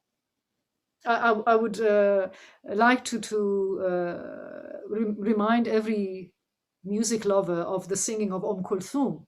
I think he's sorry, in the compositions that she sang, the highest techniques Mm. show when you don't expect them. Hmm. She uses all different types of colorations of voices, and in all different varieties. When she repeats a phrase during a course of performance, it can just blow your brain off. It's so beautiful and so much in control and so expressive. And that is what I call a high technique. Mm. That's a very great elaboration, actually, in a very debatable subject, the Yeah, technique. very debatable. I agree. Yeah. Interesting. Interesting. So I think we touched into skills. Are there any specific competencies that a music learner should have? um, Good question. I haven't put it in that kind of labeling yet, but I'm Mm, sure you can do that with um, asking yourself what tasks you expect a musician to be capable of doing, right? mm, How? I mean, you do you expect me to be able to take the instrument and join a group of other musicians without any preparations and make some beautiful music together? If that is what I'm expected to be doing, then through my learning process, I have to build up the skills needed for that. Of course, again, I need some knowledge. Let me give you a practical example. Let's imagine I have some colleagues. mm, One of them is, for example, a ney player, a very good ney player. mm, And I have my oud. I see him and a singer or a tombak player sitting and doing something, and I'm very happy to join them. I sit with them and then I wreck my brains to find out how to find their tonic. mm, I can see that, okay, seems to be, I heard an A there or a la, or was it an F sharp? So what do I need to tune myself into what they are doing? That is certainly needed if I want to do such a jump in. But if I'm supposed to be trained as an oud player who is always given some sheet music, who has been taken care of already with what key and what tuning, then this is not a competency I would need in the future. So mm, again, you have to ask the question of what musical tasks this musician is supposed to be exposed to or supposed to handle later. In the Western classical music, I think it was kind of developed through time, mm, and they have their own curricula uh, to provide the musician to be for such situations. And then if for example there is a very good oboe player who plays mm, at the symphony orchestra somewhere, um, then suddenly feels totally lost in an improvisation session or in jamming with Arab musicians.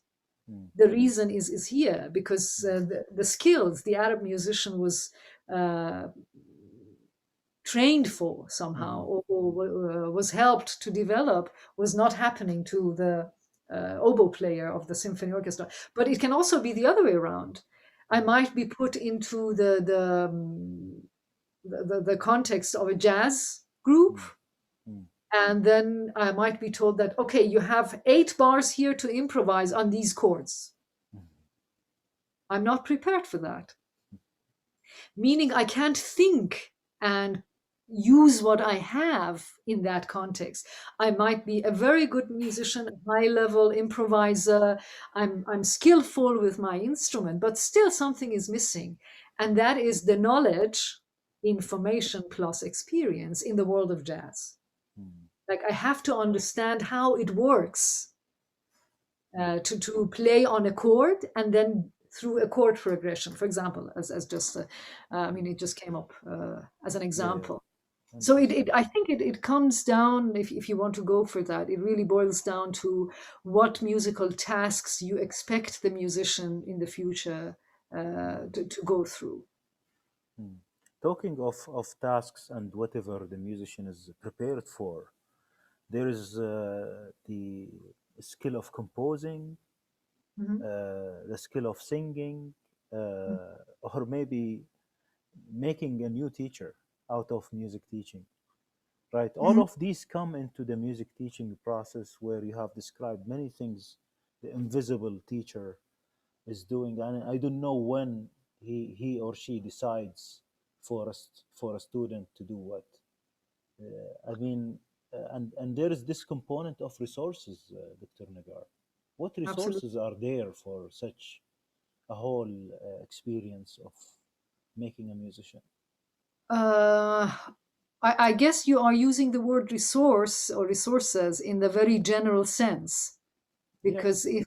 You're not limiting it to the methods, right? Yeah, it's methods, books, or whatever experience you are bringing to the student throughout this process. I think in at least if I take my personal experience with Persian music to account, I Mm, can't talk about all the others. Of course, in Arabic music, I'm familiar with the project of Maqam World, mm, which has tried to go in that direction to provide a more categorized way of going through resources, mm, information plus the archival stuff to present it. In Persian music, it hasn't been done to that level either. Even, I mean, um, it's very good if people who are interested in the subject would start um, providing, shall we call it, an archive or a treasure of mm, resources which would be possible to use under the selection of the mindful teachers. mm, Of course, teachers can also come up with methods, mm, but not in a mechanical way again. I mean, I don't expect a violin player who wants to play um, Persian music to necessarily play all the uh, bow exercises that was written down as a book. I've forgotten the name of that book. There is a very famous one with all these exercises for scale bowing. books, scale Yeah, books, and bowings and so on. yeah. There is Yeah. one which is quite, at least in Iran, it's quite well known and used a Mm, lot. mm, Uh, the question would probably come to the point where if I don't want to make such sounds, if I don't have the usage of these bowing techniques in the end music that I want to produce, mm, will it be still helpful to experience them?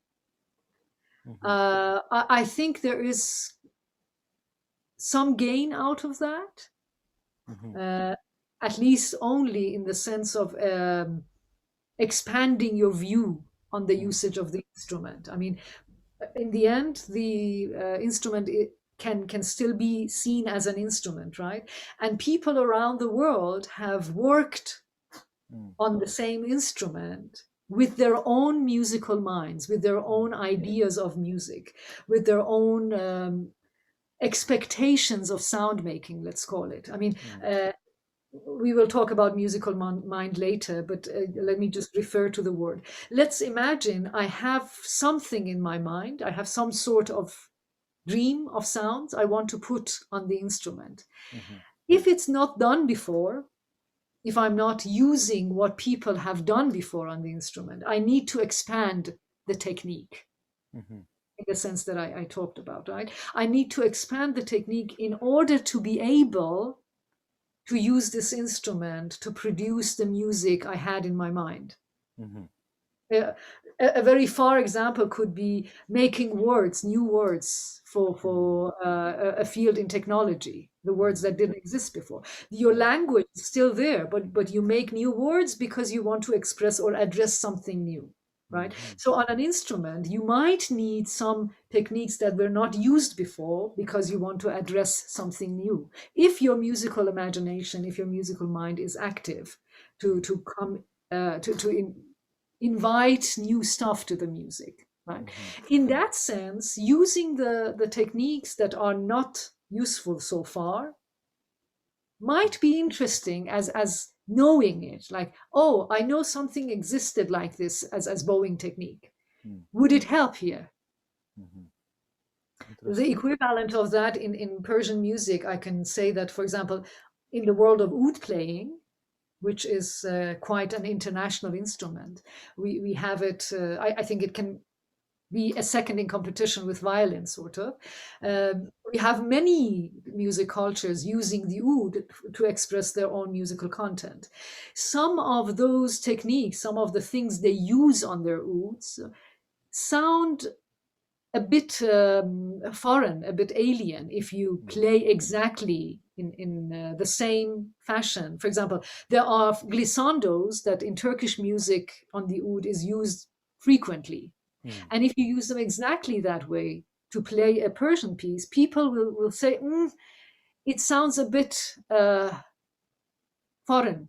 It mm, sounds as if somebody with an accent, mm, with a foreign accent, is speaking our language. mm, But learning that might still come handy sometime later mm, in a different position on a different melody. So it's again not copying, mhm, but perceiving it and let it sit for a probable usage later. But copying will not help, of course. If I just take all the techniques from music language of Turkey and mm, just put it on whatever piece in Persian I'm playing, it will be mm, like translating through Google Translate. mhm, You are taking the sense out. You are taking the mental capacities of the language out, and you are just translating word for word.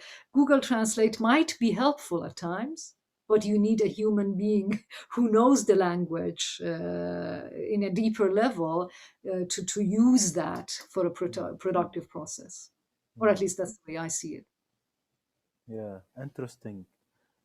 Doctor, we did not touch into the process. I would like to just give a hint of what is music teaching throughout like years with one master or more, the principle of enriching. Maybe that's maybe we hit into it into the musical mind. Will you touch into that I'm not later sure on? if I get your question to the Mm. point. You mean how would the experiences of teaching contribute into becoming a master as a master teacher or Yeah, as an art?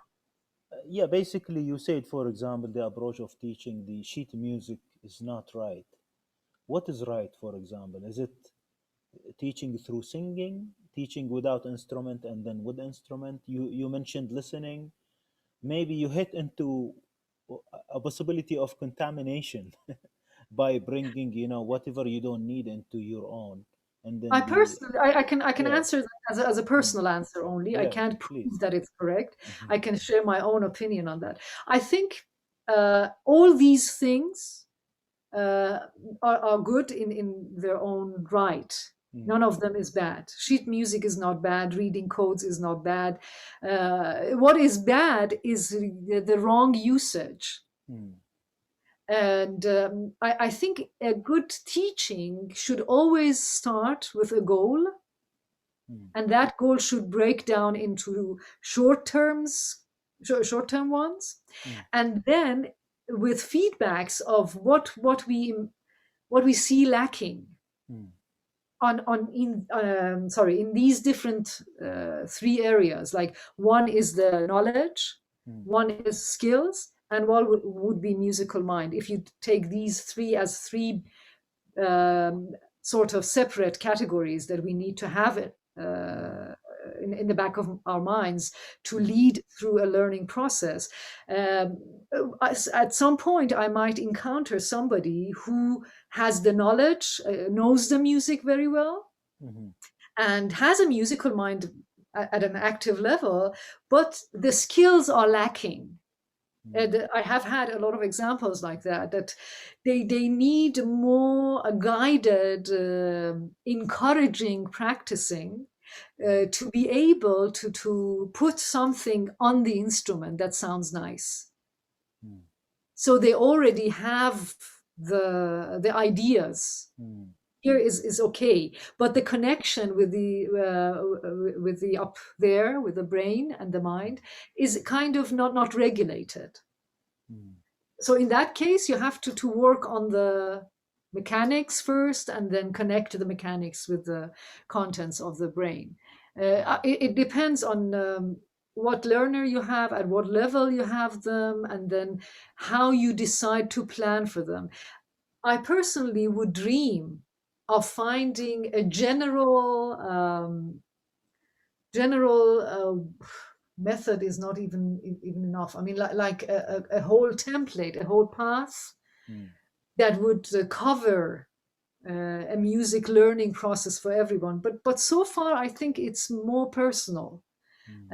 You have to tailor if Yeah. you want it to be effective. You have to tailor them out for groups of people at least, and mm, then every learner will have to fill in the gaps by themselves. mm. But I think it's very Interesting. oriented. Interesting. I Doctor, don't know if I answered the you did. question. You did, yeah. Actually, this would lead me to two questions. A quick one first, where you mentioned uh, the way we think about students or maybe learners like machines. We want Mhm. them to do this mechanically. This brings me to the two types of approaching artificial intelligence, where some people say, let's design it from a thinking process perspective. Uh-huh. We need to teach the machine how to think and then let it behave the way like humans is doing. So Okay. we need to get out the thought process of humans and do it for the machines. The other Uh-huh. approach is to be results driven, Mhm. where we need to make the machine show us at the end this and that result. And we have two types of this, artificial intelligence field of scientists and practitioners. Maybe Mhm. that's very relevant to the way we teach in music today. We I think either it is. with the thought process or maybe be result driven. I think it's very similar. Uh, it should be because it's the same. It's of the same nature. Mm, The thing missing in the common approach, the mechanical robotic thing that we talked about, is that they forget about the other side of it. I mean, you can argue, one can argue that uh, through the mechanical first stages, mm, you are encouraging the person to use to get more friendly with the instrument and to use their body in collaboration with the instrument to make the content, and little by little you will go for the content, mm, which should work. mm, My criticism was more towards the forgetfulness. I mean, we forget that achieving anything we can call music mm. through only mechanicals. I was trying to say that I think even designing a robot that would be able to do a mechanical action is more difficult than designing a program that would play chess with the user of a software or an app, Mm. uh, because that is only calculations, but this is never ending feedback, right? About Yeah. finding the right motor movements to reach out for the cup and take it off the table and so on and so forth. So I think it could be argued that by starting with playing the instrument, you are hoping that you go in coordination with your body, and then later you add the musical content, and it would work. It should work. Mhm, The only thing is that you shouldn't forget that you have to always address the goal. mhm, If you forget that the whole thing is in order to produce music, then you will lose a lot, and in the long run the learner will feel a bit incapable, at least a bit, maybe totally. What I mean is, as soon as a learner can manage to play anything she or he likes, like a mm, very simple melody, mm, why not let them do that? It will mm, activate all deeper layers, all the levels of one's mind and emotions and everything to contribute to the learning. It's like when I learn the language, I might be at a very elementary level, but they might ask me, what food do you like? mm, They might even ask me to talk about my wishes. mm, And personalizing it can mm, also help a lot. mm. Interesting. So, what is the music teaching that you are talking about has to do with the concept of syllabus, Dr. Nagar? Uh, Now, Mm. some people borrow syllabus, borrow whatever experience from other cultures, and they think this might be a Mhm. shortcut. It usually goes the wrong way, right? Mm. Yeah. I think it would be similar to learning a language with the syllabus of another language. Mm. I guess a smart look at the structure of how they put things. Mm. Uh, Let me give you a musical example instead of that. If I want to create a syllabus for learners of Persian music on the oud, Mhm. I can use the experiences in other cultures in the sense of, okay, what did they expect to come first as something rather easier Mhm. according to the managing of strings, for example, Mm. in that part of technique. Mm. Is there a sequence of going from easy to difficult? Mm. That I can use their experience in. I can, of course, check them. I can Mm. always use other people's experiences and put them toward to kind of test somehow with me, with students, with other opinions, and see if would really be the same. Maybe that other person also didn't really check it and just put it there. But if it's gone through some tests and was out, then it's quite fair to say that this is the beginning. It should work if I use the same. But Mhm. still, it's not 100% sure. In borrowing things from other cultures, I think generally we have to take into account the differences Mhm. at the same time that we take a look at the similarities. The similarity here is the instrument. Mhm. I'm playing the oud. I want to help others learn the oud, and the other people in Turkey who worked on a method Mm. for teaching or learning the oud was also talking about the same instrument. So there are certainly some common things, Mm. and borrowing that in, I will have to always think of the end goal. That what parts? I mean, I can use their concepts of where to start, and then check them if it would work with an Iranian who has, well, I don't know, more interest in a dashti, Mm. not in Rost, for example. Mm. Maybe I should switch the examples from this maqam to another. So Mm. I'm using some parts of that, but I'm not just copying it fully. Mhm. So that in the end, the outcome of this learning process or this syllabus would be able to present Persian music on the same instrument. Like Mm. talking, I want to talk about, say, a tree Mm. in two different languages. A Mhm. tree is a tree. Yeah. But Yeah. would I use the same structure of sentences in Farsi as in English? What words do I need to say to describe the same tree Mhm. in this language in comparison to that language? Of course, there could be a lot of different ideas in putting what I said into action. But Mm. I think, for example, there are some picking patterns that are characteristics in Persian music, Mm.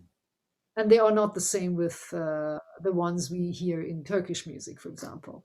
Mm. So those could be different. And then the question for me, if I want to create a syllabus, would be when is the right time to use this bagram, which we call dorab, Mm. in a curriculum of teaching learning? Where would be the best part to where would be the best level to present segah Mm. as a maqam? Is it better to start with Dashti? Is it better to start with Esfahan? Is it better to start with Mahur? Is it better to suddenly go for Nava, maybe? And then create some continuum from simple to difficult Mm. for the content. Mm. This is a very long term process, I think. I haven't done that fully. So I can just talk about the ideas I have before Mm. I have tested them uh, in a um, how to say in a unified Mm. curriculum. Yeah. So But I can that certainly dream of. yeah, yeah, that curriculum or syllabus, as I think in a personal format, right? Per student or per learner. We don't Ah, have a generic one, is it? Is there a I possibility think of a that generic? I think it is possible to lead a group Mm. in a rather big tunnel. Mm. But for the small things, for the skills especially, you will need to have side tunnels to lead every Mm. student through. That's Interesting. the way I see it. Yeah, and how would a syllabus look like? Is it like a radif, for example? Ah, very good question. You probably have heard that radifs in one attitude are taken as the teaching repertoire of such musicians. Like Sabah was teaching violin players his violin radif, and the santur players the santur radif. Mirza Abdullah is supposed to have taught this stuff, which was put into radif of Mirza Abdullah, to his students. And it seems like they cooked something Mm. uh, through which they would push the learner to play things that would provide them with both skills and knowledge. I Mm. mean, they wouldn't be able to play them if they hadn't had this certain level of skills, and they wouldn't be able to play them if they didn't know what the content was. Mm-hmm. So it could be a plausible idea to see Radif as a educational content, as a syllabus, but it's a bit tricky because um, it would look a bit incomplete then. Mm. The teacher was, I think, I can imagine that the teacher was filling in the gaps. Mm.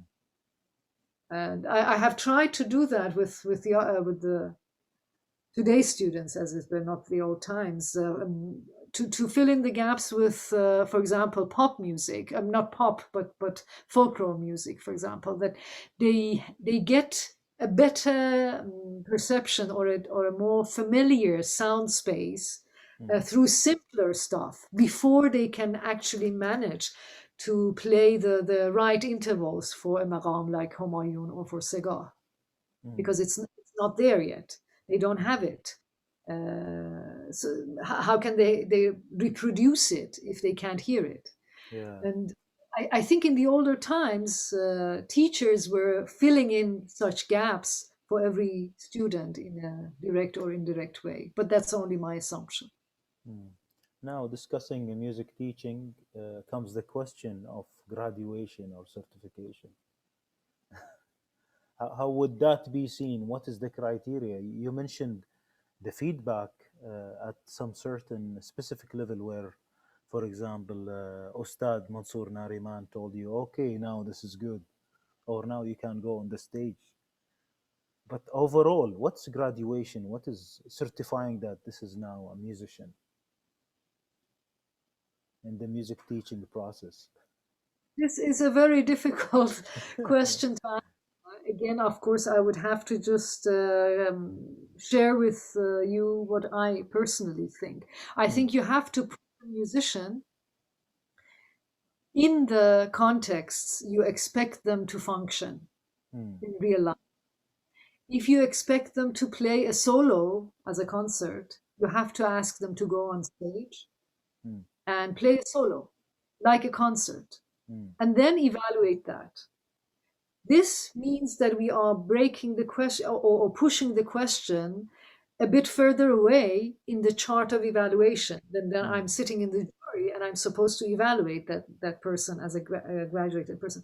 But we have done that all through these decades, right? We are evaluating people on stage, maybe not with grades, but we are evaluating them. And I think there are criteria which very generally you can put into correctness, Mm. like if the music was played as written, in the sense of like Segar was Segar, the rhythm was correct, as if you're saying that, okay, this was a piece, a piece of writing, and it was recited correctly. There was no mistake, or very Mm. few mistakes. So you Yeah. check for the correctness in one area. Then you checked for the you can You can evaluate the musical expression mm, using the sound tools, not just the pitch and rhythm, but the dynamics, the accentuations, the tempo, all these things that are supposed to give some sort of expression to the music. mm, You can evaluate that either generally or in divided categories. And then the last one in this case would be the stage management. Like how do you present your stuff on stage? That can also be, I mean, for a performer, that is certainly an important thing. And in these three categories, again, you can evaluate a performer. And I think that is what actually people do when you go to a concert. If they mhm, go to a concert that the expression is effective, mm, if they go to a concert where the stage was really taken by the artist, mm, they are just mm, satisfied with the concert, even if there are some mistakes. mhm. But if you go to a Yeah, concert where all the things are correct, but no expression, no stage performance, then okay, thanks. Was it an exam? I'm sure you have okay. been in that. But if you Yeah, want, for example, yeah, if the actual the actual task you expect the musician to be capable of doing is sitting with an ensemble, then you have to check it mm, in an ensemble. I mean, I would personally, if I wanted to check people for graduation, I would set some tasks and I would mm, let them be prepared. And then mm, with some unexpected, I mean, not everything is unexpected. You know that you will be given this sort of task, but you don't know it fully. mm, So it's not memorizing something and performing it. At part, could be mhm, memorizing and performing. In one part, it could be spontaneous. So in a set of actual tasks, I would mm, test the person, and if they manage to get to some acceptable grade, then of course they are graduated. But you know mhm. where the problem Yeah, comes. The great. members of the jury usually disagree. And that is where the problem is usually sitting. I mean, I might say somebody is not good enough as a musician, and my colleague sitting next to me in the jury might say, why? She played everything beautifully correctly. And Mm, that is where we usually come up with large juries because we want to balance the ideas out. Some of us might mm, give more credit to expression, some of us might give more credit to corrections or be correctness, at mm, least in general. mm, And then with more than five people, usually it balances itself out, and then you can be sort of safe. mhm. Yeah, Dr. Nagar, how do you see the trends that come every now and then from some approaches to music teaching? For example, Kodai technique or ORF or Suzuki or whatever is happening here and there, gamifications, for example, of I, the to be process of honest, music making. I haven't gotten that deep into each and every one of them. I know them Mm, as a very general approach. I've heard about them, I've mm, read a bit about them, but that I guess would be a very specialized branch of the knowledge if you can compare them and see the weak points, or at least the weak points of putting them into practice. So that needs yeah. another specialization. At least I'm not an expert in that, but the ones I've seen in action could work very well if the Mm, performers were dedicated to them. I know some mm, teachers who claim to be doing them. For example, the Orff mm, method was introduced, the Karl Orff method that mm, was created to teach children was put into practice many decades ago in Iran. But what were they doing? They were just simply copying, although mm. the original idea was not to copy anything. Yes. Yeah, I think it's very important Mm, if anybody wants to do them. This is a very general comment. I'm not an expert in that mm, area, but if anybody wants to do that, they would be. We should stop being mindless copiers in mm, whatever we are doing.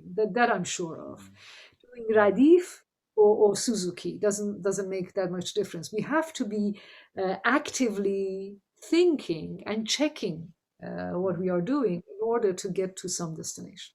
mhm. There is also that challenge of commercialization and showing parents some results of their children learning with us so we can carry over. That's really a big challenge nowadays. That's Mm, true. mm, But this is out of the world of music, of course. mm, But the competition fever mm, in every level of everyday life is consuming people, I would say. I mean, it's taking a lot of energy from parents, from the children themselves, from the teachers of the children. And I think it's unhealthy. I don't like competitions myself at all. I mm, think um, it's only helpful if you compete as fun, mm, uh, if you take it as a temporary goal, like, okay, I'm preparing this stuff because I want to take part in this competition.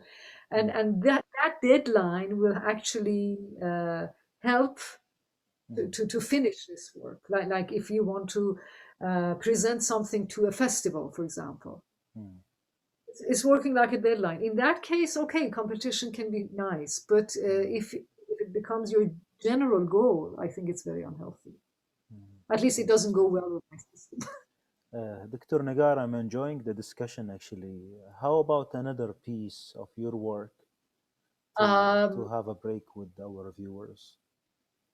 Good. I would like to present a piece which is oud and vocals. It's on a piece of poetry by Nima Yushij. Mm, Ma was taken as the father of modern poetry in Persian language. And in Farsi, I've called it Nahamvar. The English title is Faceless Thugs. mm, Uh, I have it in the album, in my latest album, On Fire, but I've also uploaded it on my SoundCloud channel if mm, you want to go back to it later again. mm, Um, and there you can find the lyrics translated to English too. That's why mhm, I'm referring. mm, It's picturing a very dark cafe mm, with people you can't see their faces, but um, it's trying to show the state of a society of people who are unaware of what is happening and all the sufferings they are suffering because of that mm, ignorance. And they are just acting violent, maybe out of ignorance. mhm, That is the main concept. But the way it created itself as a piece of music in my head was um, one late evening when I was walking towards a metro stop in Manhattan, New York, and it was quite a while after the post-elections of Mahmoud Ahmadinejad. That's a very long story in Iranian society. I don't want to get into, but there was a lot of unrest and a lot of suffering people went mm, through. And there is a line of the poetry uh, that is saying چند تن ناهوشیار چند تن ناهموار چند تن خواب آلود. Some چند تن means some people, mm, a couple of unaware, a couple of sleepy people, mhm, a couple of ignorant, uh, mm, very loosely translated. There is a very mm, beautiful translation of that by my dear friend Mondana Arabi. You can read that instead of listening to these uh, mm, empty words of mine. But anyway, when I was walking towards that stop, uh, I heard these short lines with a passage through notes only, mm, as a very simple movement again, like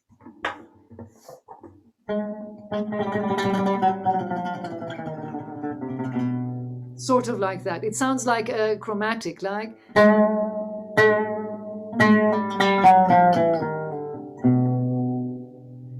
something something very similar to this, but even simpler than that. And when the first chance I had on my instrument, I tried to find what this was, and beautifully, I realized that I was unconsciously using what is happening in dastgah Homayun in Persian music. Homayun is like this. This is the essence of the opening of Homayun. In Homayun, we have two main other maqams. One is, this is the second maqam, and the third one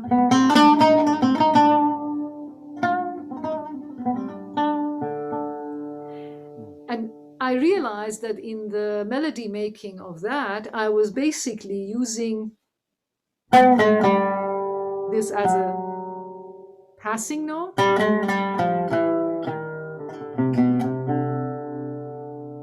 reversing the order of the home of Homayun with this, which is called Bidad.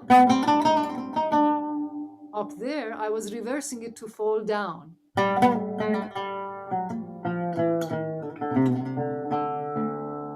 There, and then sometimes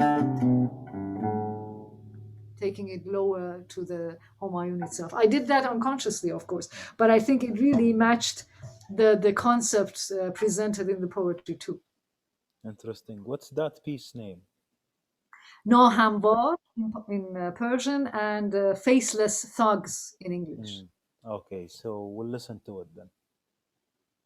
Thanks.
گرته روشنی مرده برفی همه کارش آشوب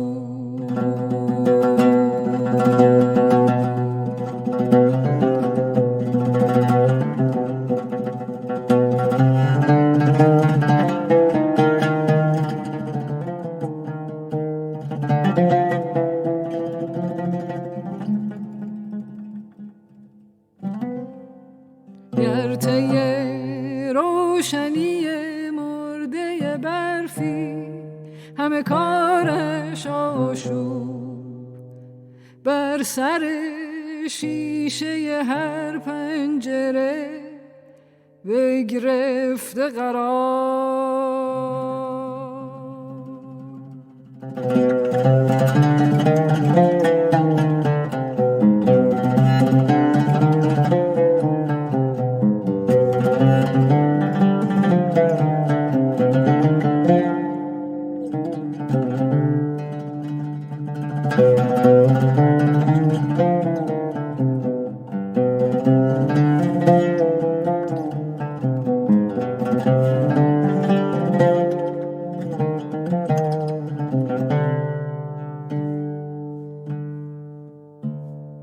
گرته روشنی مرده برفی همه کارش آشوب بر سر شیشه هر پنجره بگرفته قرار.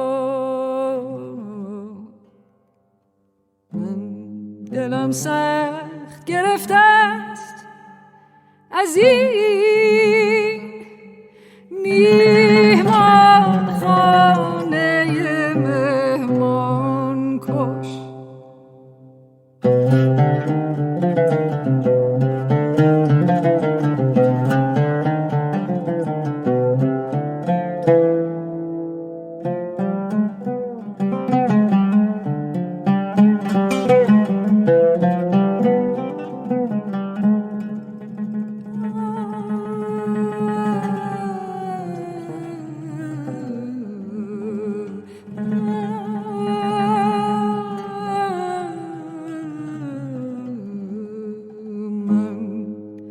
دلم سخت گرفته است از این میهمان خانه مهمان کش روزش تاریک.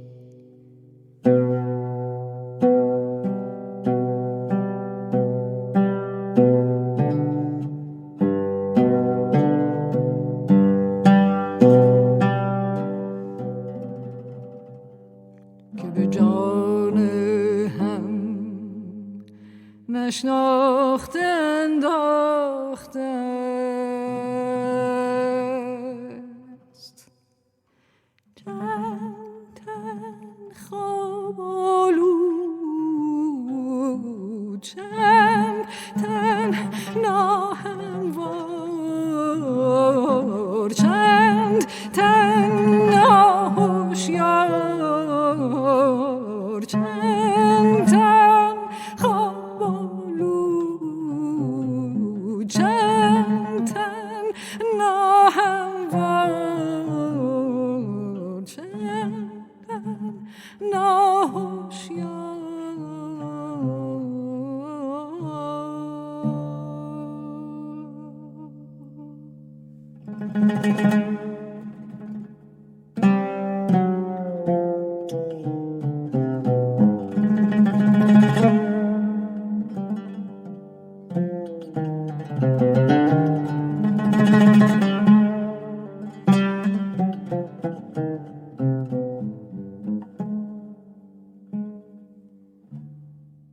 من دلم سخت گرفته است.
Dr. Nagar, what are the relevant approaches that existed or maybe are there for the description of what you have shown us as a music teaching process? I guess you can find all different kinds of approaches throughout the world, and in our region, I mean, at least in Iran, the ones we know of, which are taken as maktab. Normally, even a while ago, the very renowned musician Mohammad Reza Lutfi, the Mm, composer, tar player, improviser, who is taken as one of the masters of the last decades, mm, he reopened a maktab in the mm, sense of the very traditional format. And that would be that the Ostad would be sitting in a big room with all the interested learners around the room with their instruments. mm, Then the Ostad would present some pitch for tuning. mm, And since they were supposed not to be beginners, at least not zero beginners, they would mm, tune themselves somehow. And then the Ustad would be playing something which the others were supposed to copy. mm, The level of difficulties would depend on the group of learners. I mean, the Ustad would be looking at what students were sitting there and might push for more difficult things or go for not that difficult, like mm, doing, for example, tahrir, like oh, going down and up in broken mm, phrases, is taken as a rather difficult thing. Or if you want to have combinations of a lot of patterns of picking, it might be difficult, and so on and so forth. So it was the decision of the Ustad to see what is matching the level, but still, the way it was done was a noisy copying. mm, Uh, it might sound a bit disrespectful, but that is not my point at all. You mm, might have seen these. I know that they existed even a bit a while ago in Afghanistan. I don't know if they still exist. Maktab Khane for children who would go mm. to learn Quran. Okay. And the mullah would sit there and recite Mm. one ayah, and the others will all be repeating Repeating. that. And they might, Mm, I don't know how many times till they really learn it and grasp it, and then they move on. mm, I think this is the same kind of, I mean, it's very similar. It's the old, very traditional way of exposing the learner's mind and body, hopefully in coordination, to some content. mm, And the Ustad there is supposing that by doing that, um, the opportunity to seeing how it's done, mm, plus being exposed to the sound of that, mm, plus being given the chance to repeat it, meaning to record it in their mind, is offered. mm, The rest is up to the student to go home and do it more and more and more till they master that one exercise or one passage or one maqam, whatever it was, and then come back for the next lesson. So this is a very, very traditional way with almost no tool other than the instrument itself. mm, Uh, I think it's not really working for the modern times. It needs a whole uh, daily busy day of. I mean, you have to focus yourself on that, mm, and then get a bit of it, or maybe it's mm. very. Ineffective. I think that the level of conscious thinking involved is not matching the Mm, modern lives of ours today. mm, But some people might be against that, against my opinion, and for that actually. mm, Then there are ways. There are more kind of modern is not the right way, but recent ways of teaching, and that would be that they would employ the aids of writing and recording and giving examples, even accompaniment. For example, a friend and colleague of mine, a very brilliant ney player, um, decided to record different pieces by different masters of mm, different instruments to publish as a recording on CDs with the sheets mm, for ney learners. so that they can play with, for example, with the oud, with the qanun, with the santur, with the tar, the pieces that they will be needing to play with them later, so that they learn the stuff and they can manage the tuning and things. So I take this approach as a more recent, more modern, as employing the possible tools for helping or actually fostering the learning process, to pushing it further. And I think there are these most modern, if you want to take it, as the university curriculum. They take in students, they divide subjects, like they give them information in one lesson, they give them skills in another, and they want them to practice on their own, and then put them all together when they want to graduate. This is more like a school or college type of presentation. I can categorize what exists in these two categories. And I think each and every one of them might work if you give them the right the right circumstances, and if your lifestyle allows it. What I don't like, or I don't, well, my liking is irrelevant, but what I don't find really suitable is when you don't manage to check what you are doing with the end result. Is it actually working? Is it really doing what is supposed? Is it producing musicians or not? Let's say. And I think in the recent times, what is lacking is what we talked about, the listening involved. So in other words, I can say that all religions are wonderful, beautiful, could be. If you are a religious person, if you want to go for a labeled path towards life and God and your inner self, you can choose any. But please do it in a way that you are conscious about it. Do it mindfully, heartfully, and go for the deeper levels and watch yourself doing it. I might not take any of them. I might take my own personal path. I don't necessarily put myself under any labeled approach. But what I think is necessary is to do what you are doing in a mindful way with the criteria we talked about. Interesting. Now, is the maktab concept the same as mashq, or they are different? I think they are very similar. As far as I can tell, they are the same thing, or at least mashq is the procedure done through maktab. The maktab would be the style, mashq would be the action, what they do. Okay. And this particular point, maybe when do we see the waste of energy? There is sometimes a lot of things that we do that's considered a waste of energy or maybe ineffective. I Yeah. personally think that the waste of energy from both sides, the teacher and the learner both, is when the sound result is not clear. I'm giving the student something to practice and play without giving him or her a picture of what it will come out as.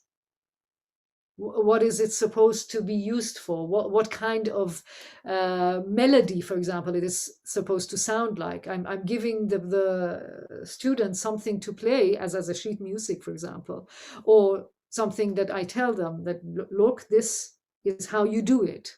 Like you pluck this instrument, you use this finger, blah, blah, blah. But how is it going to sound like? Where is it going to sit in a performance? To have a perspective. It's like, if you take the example of sports, for example, it's like telling people to work on a muscle where they don't really know how to involve that in the action in the field. Or practice one ball handling, for example, in basketball. Is it coming handy in playing basketball, actually? In playing football, there are these fun sides of handling the ball, like how many times you can bounce it on your leg or on your foot. Will it ever be used in the act of playing football? If yes, how and when? Seeing it in action, watching others doing it in action, listening to music, putting that into action, I think will make it meaningful, and then the loss of energy will decrease. Mm. dramatically, in my opinion. Interesting. Dr. Nagar, may I ask you to do some sort of comparison between, With, for example, the result of having such a master like Jalil Shahnaz you mentioned, or Saba, and their students, whatever results ended, like composers, players, whatever it is, right? Uh, Looking into this music process and the recent approaches, where are we going? uh, I think there is something very deep to notice. Mm, I would like to talk about the example of Abul Hassan Sabo, a mm, great musician, master in the sense of mastery with the music. He was a multi-instrumentalist. At least two of them he played at the highest level possible, violin and sitar.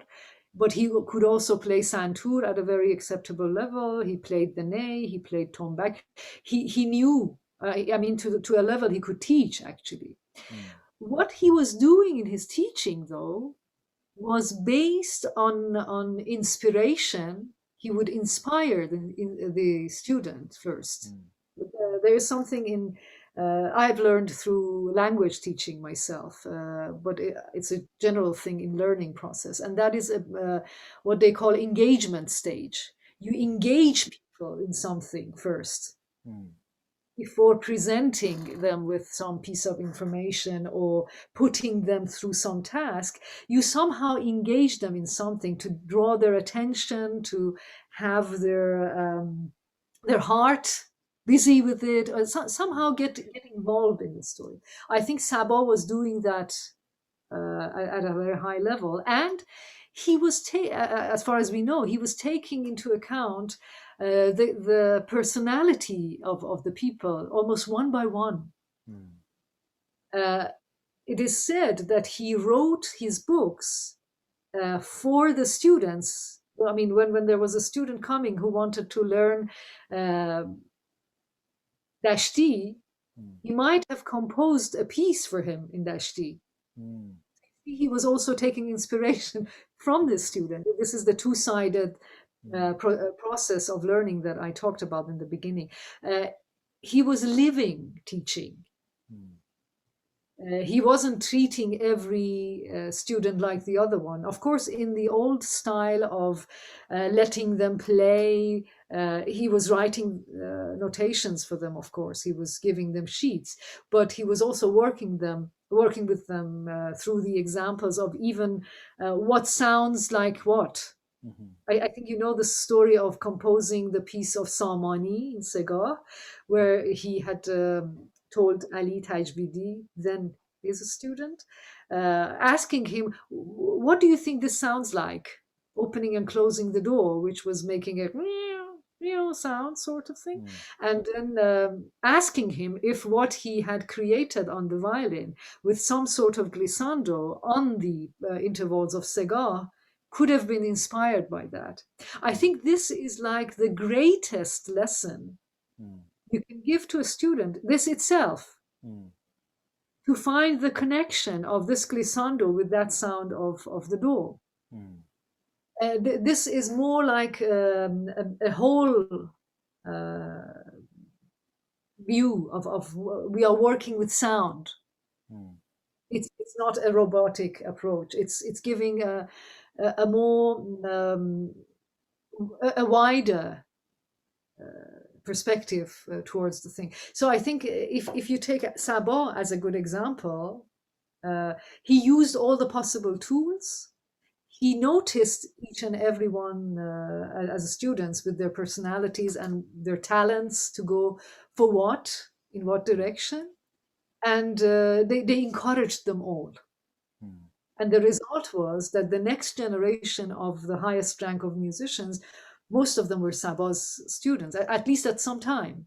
Yeah. They took some with them. Mm, So I think it's possible to be a very good musician yourself and a great teacher at the same time mm, if you don't take it as a job, but you take it as a heartfelt activity of mm. creativity.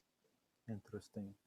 One last point here is the relevance of music teaching to music appreciation, Mm.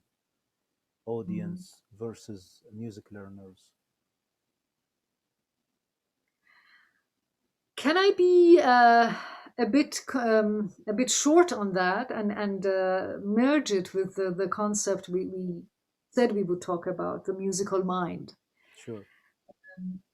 I think in the mind of all of us as human beings, uh, if we are not deaf, a lot of things are happening when we listen to anything, in any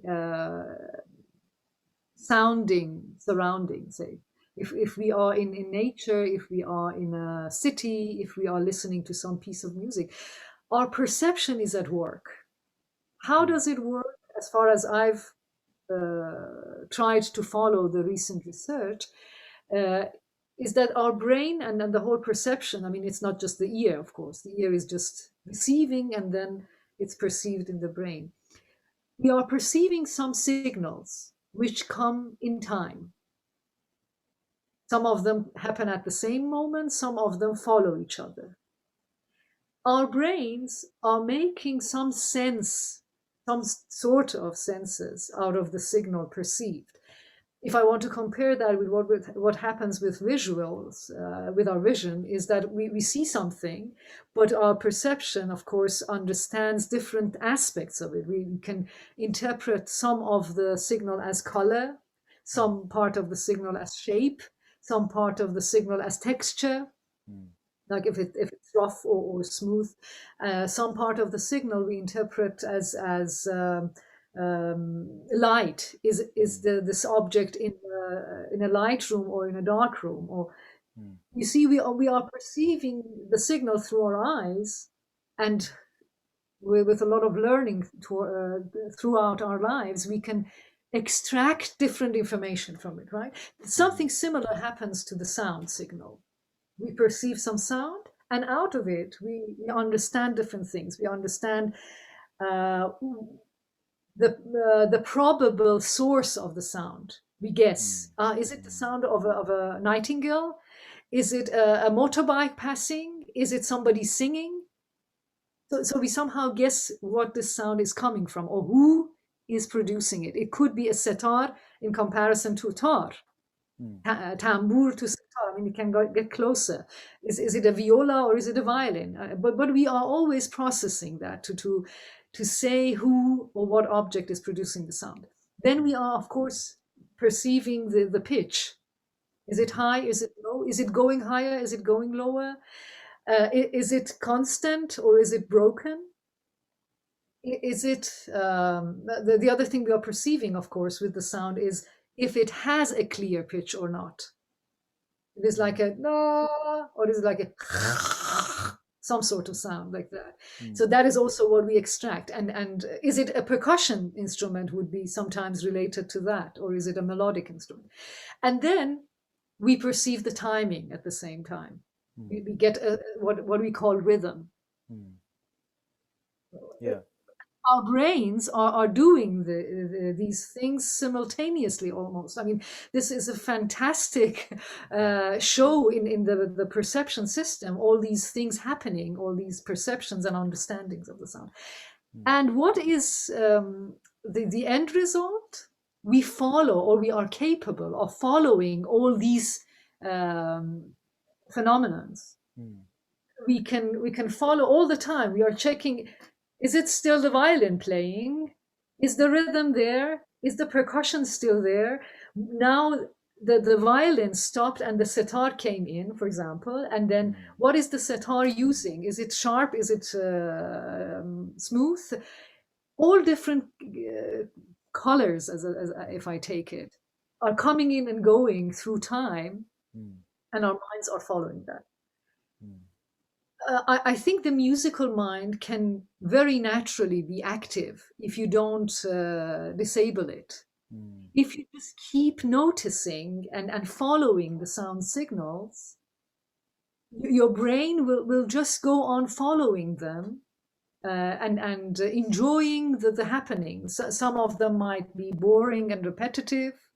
Well, not boring necessarily, but in the usage, in the evolution of human beings with music, we have learned somehow to use what for what purpose. For example, in the Sufism, in the Darwish circles, they use the repetitiveness in order to get the brain into a semi conscious state.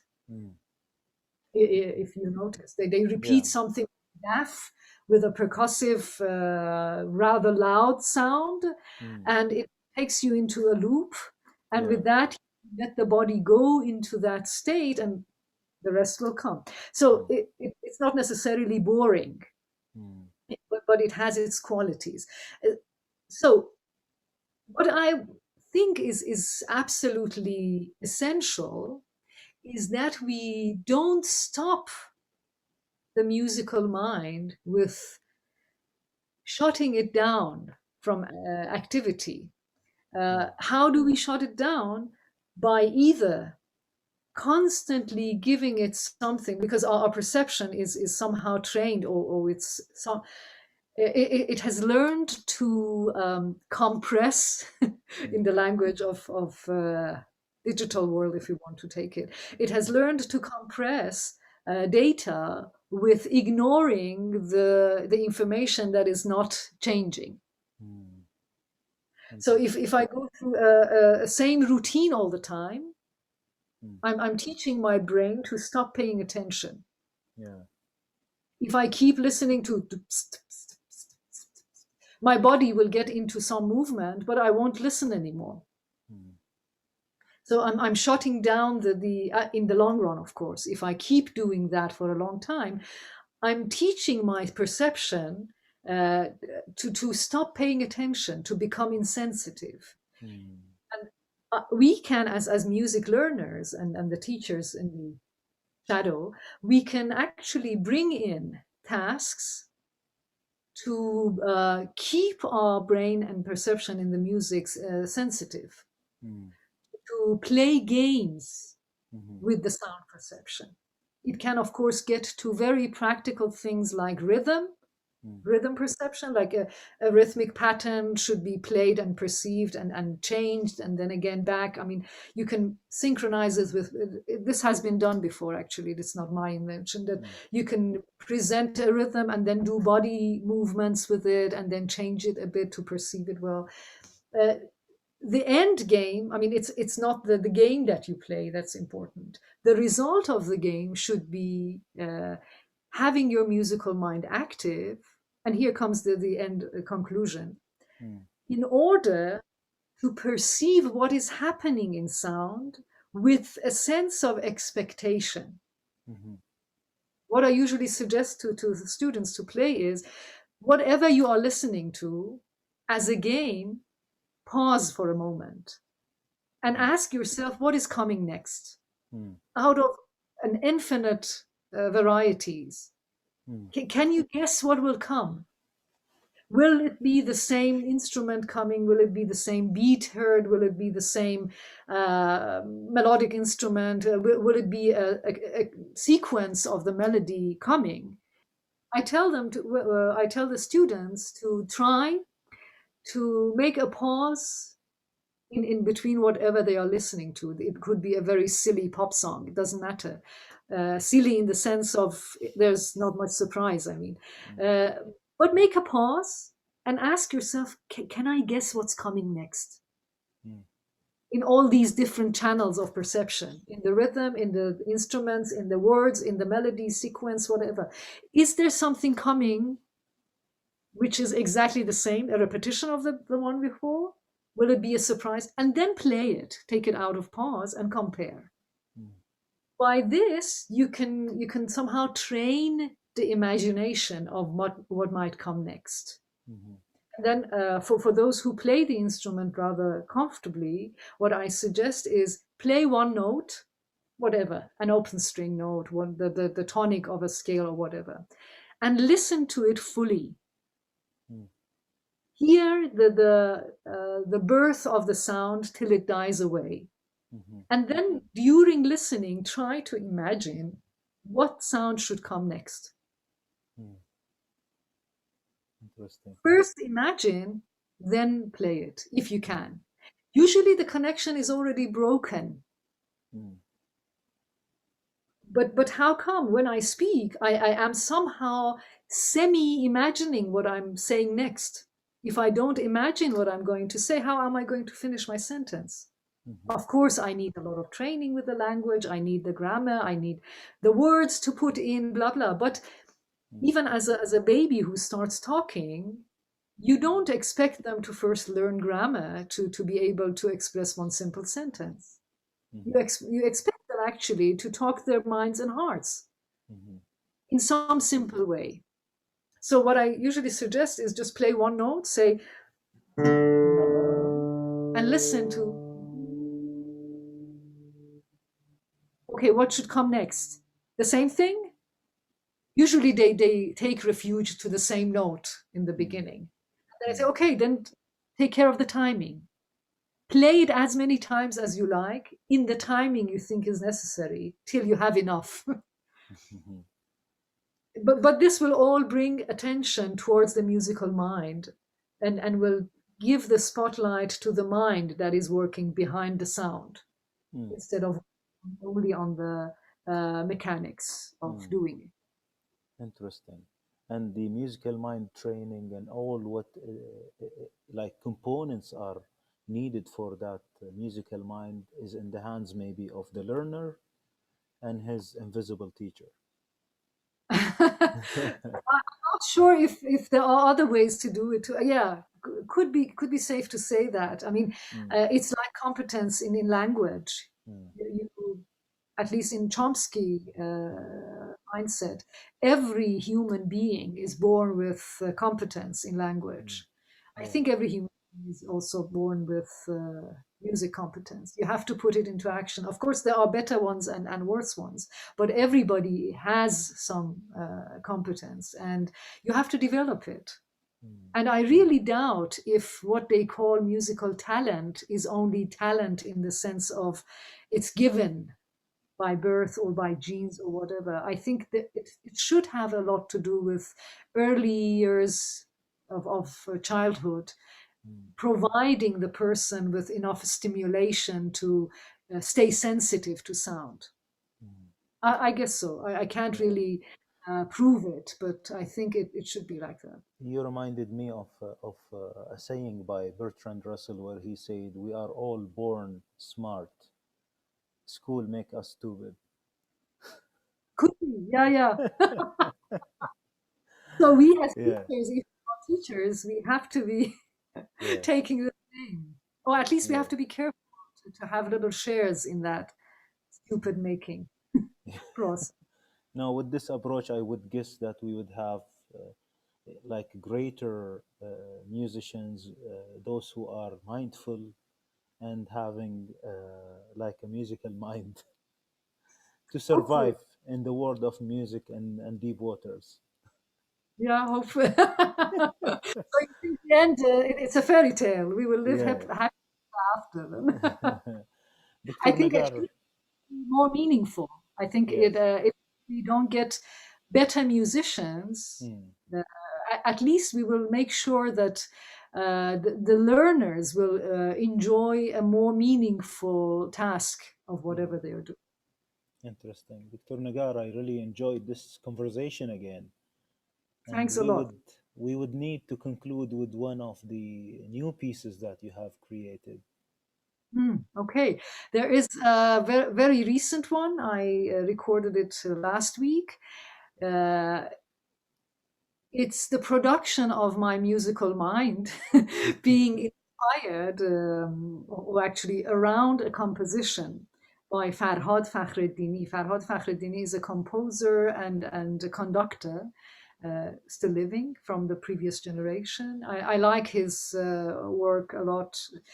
He got famous for two TV series musics, which were magnificently beautiful. If anybody wants to check on Farhad Fakhreddini, but he also composed a couple of so-called songs, but Mm. in Persian dastgah Mm.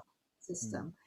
Mm. This one, which I love a lot, was composed on a piece of poetry by Fereydun Moshiri. He's also a contemporary poet, passed away a couple of years ago. And it's picturing, it starts with Nafas mizanad moj. It's picturing a state of panting, like as if the wave trying to get to the beach, to the shore, but and they are asking for the hand of the shore to rescue them. But the shore is indifferent. It doesn't give them a hand, and they are rushing back. So it's like a state of trying to survive somehow. And in the end, the poetry concludes with, if this is the way it's put, if the music that I planted here will come fruitful after the death of the nightingale, you will see how beautiful the cage is smelling. The scent of the beauty, as if the nightingale was singing for a flower. That's something we read a lot in Persian poetry. The nightingale is supposed to sing to a flower. And in this picture, the nightingale is singing in the dream of a flower. But since the call for help, of the call for survival is not answered, it might die. But after the death of that nightingale, you might still be smelling the flower. And I love that piece of poetry, and I love the song Fakhreddini had composed on it for years. It's originally performed by a big orchestra called Iranian National Orchestra, having string and wind instruments, plus some Iranian dastgah instruments like Viud, Santur, Tar, and Qanun. And it was performed by Ustad Mohammad Reza Shajarian then, more than 2 years ago. But the performance I have done of that here, at least in my own opinion and concept, is a recreation of that. Like I'm using the melodies in the song on the words as composed, but I'm trying to perform it in a way as if it is being made. The process of making that music.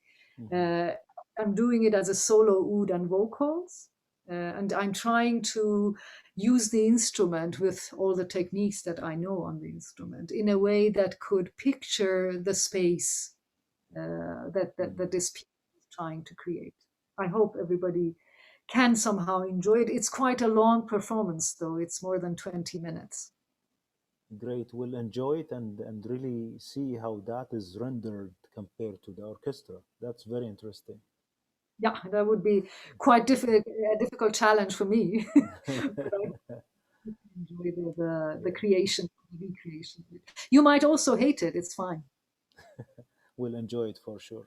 Dr. Nagar, thank you very much, really, for your time and for the generosity of discussing all these experience on the music teaching, on making the a musical mind. Too many things that we have discussed, really. Thank you very Thank you much. so much for having me. And as we said before, too, my basic passion is communicating with other people. So I also enjoy sharing my ideas with the others. And thank you for making it happen. Thank you.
گشاید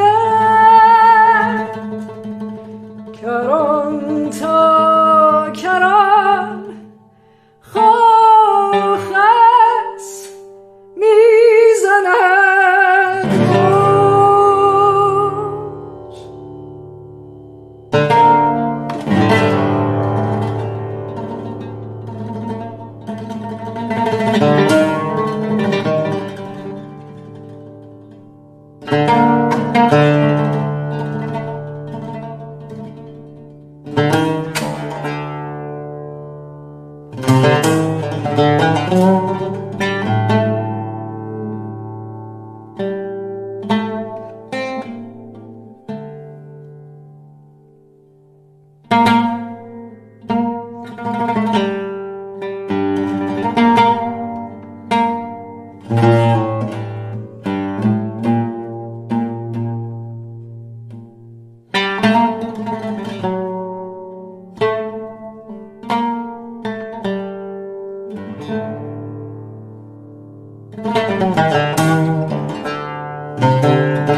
چه خوش بوی گل در قفس میزند موج.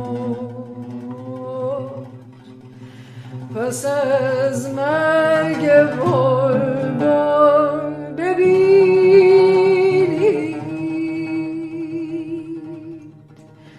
چه خوش بوی گل در قفس میزند موج.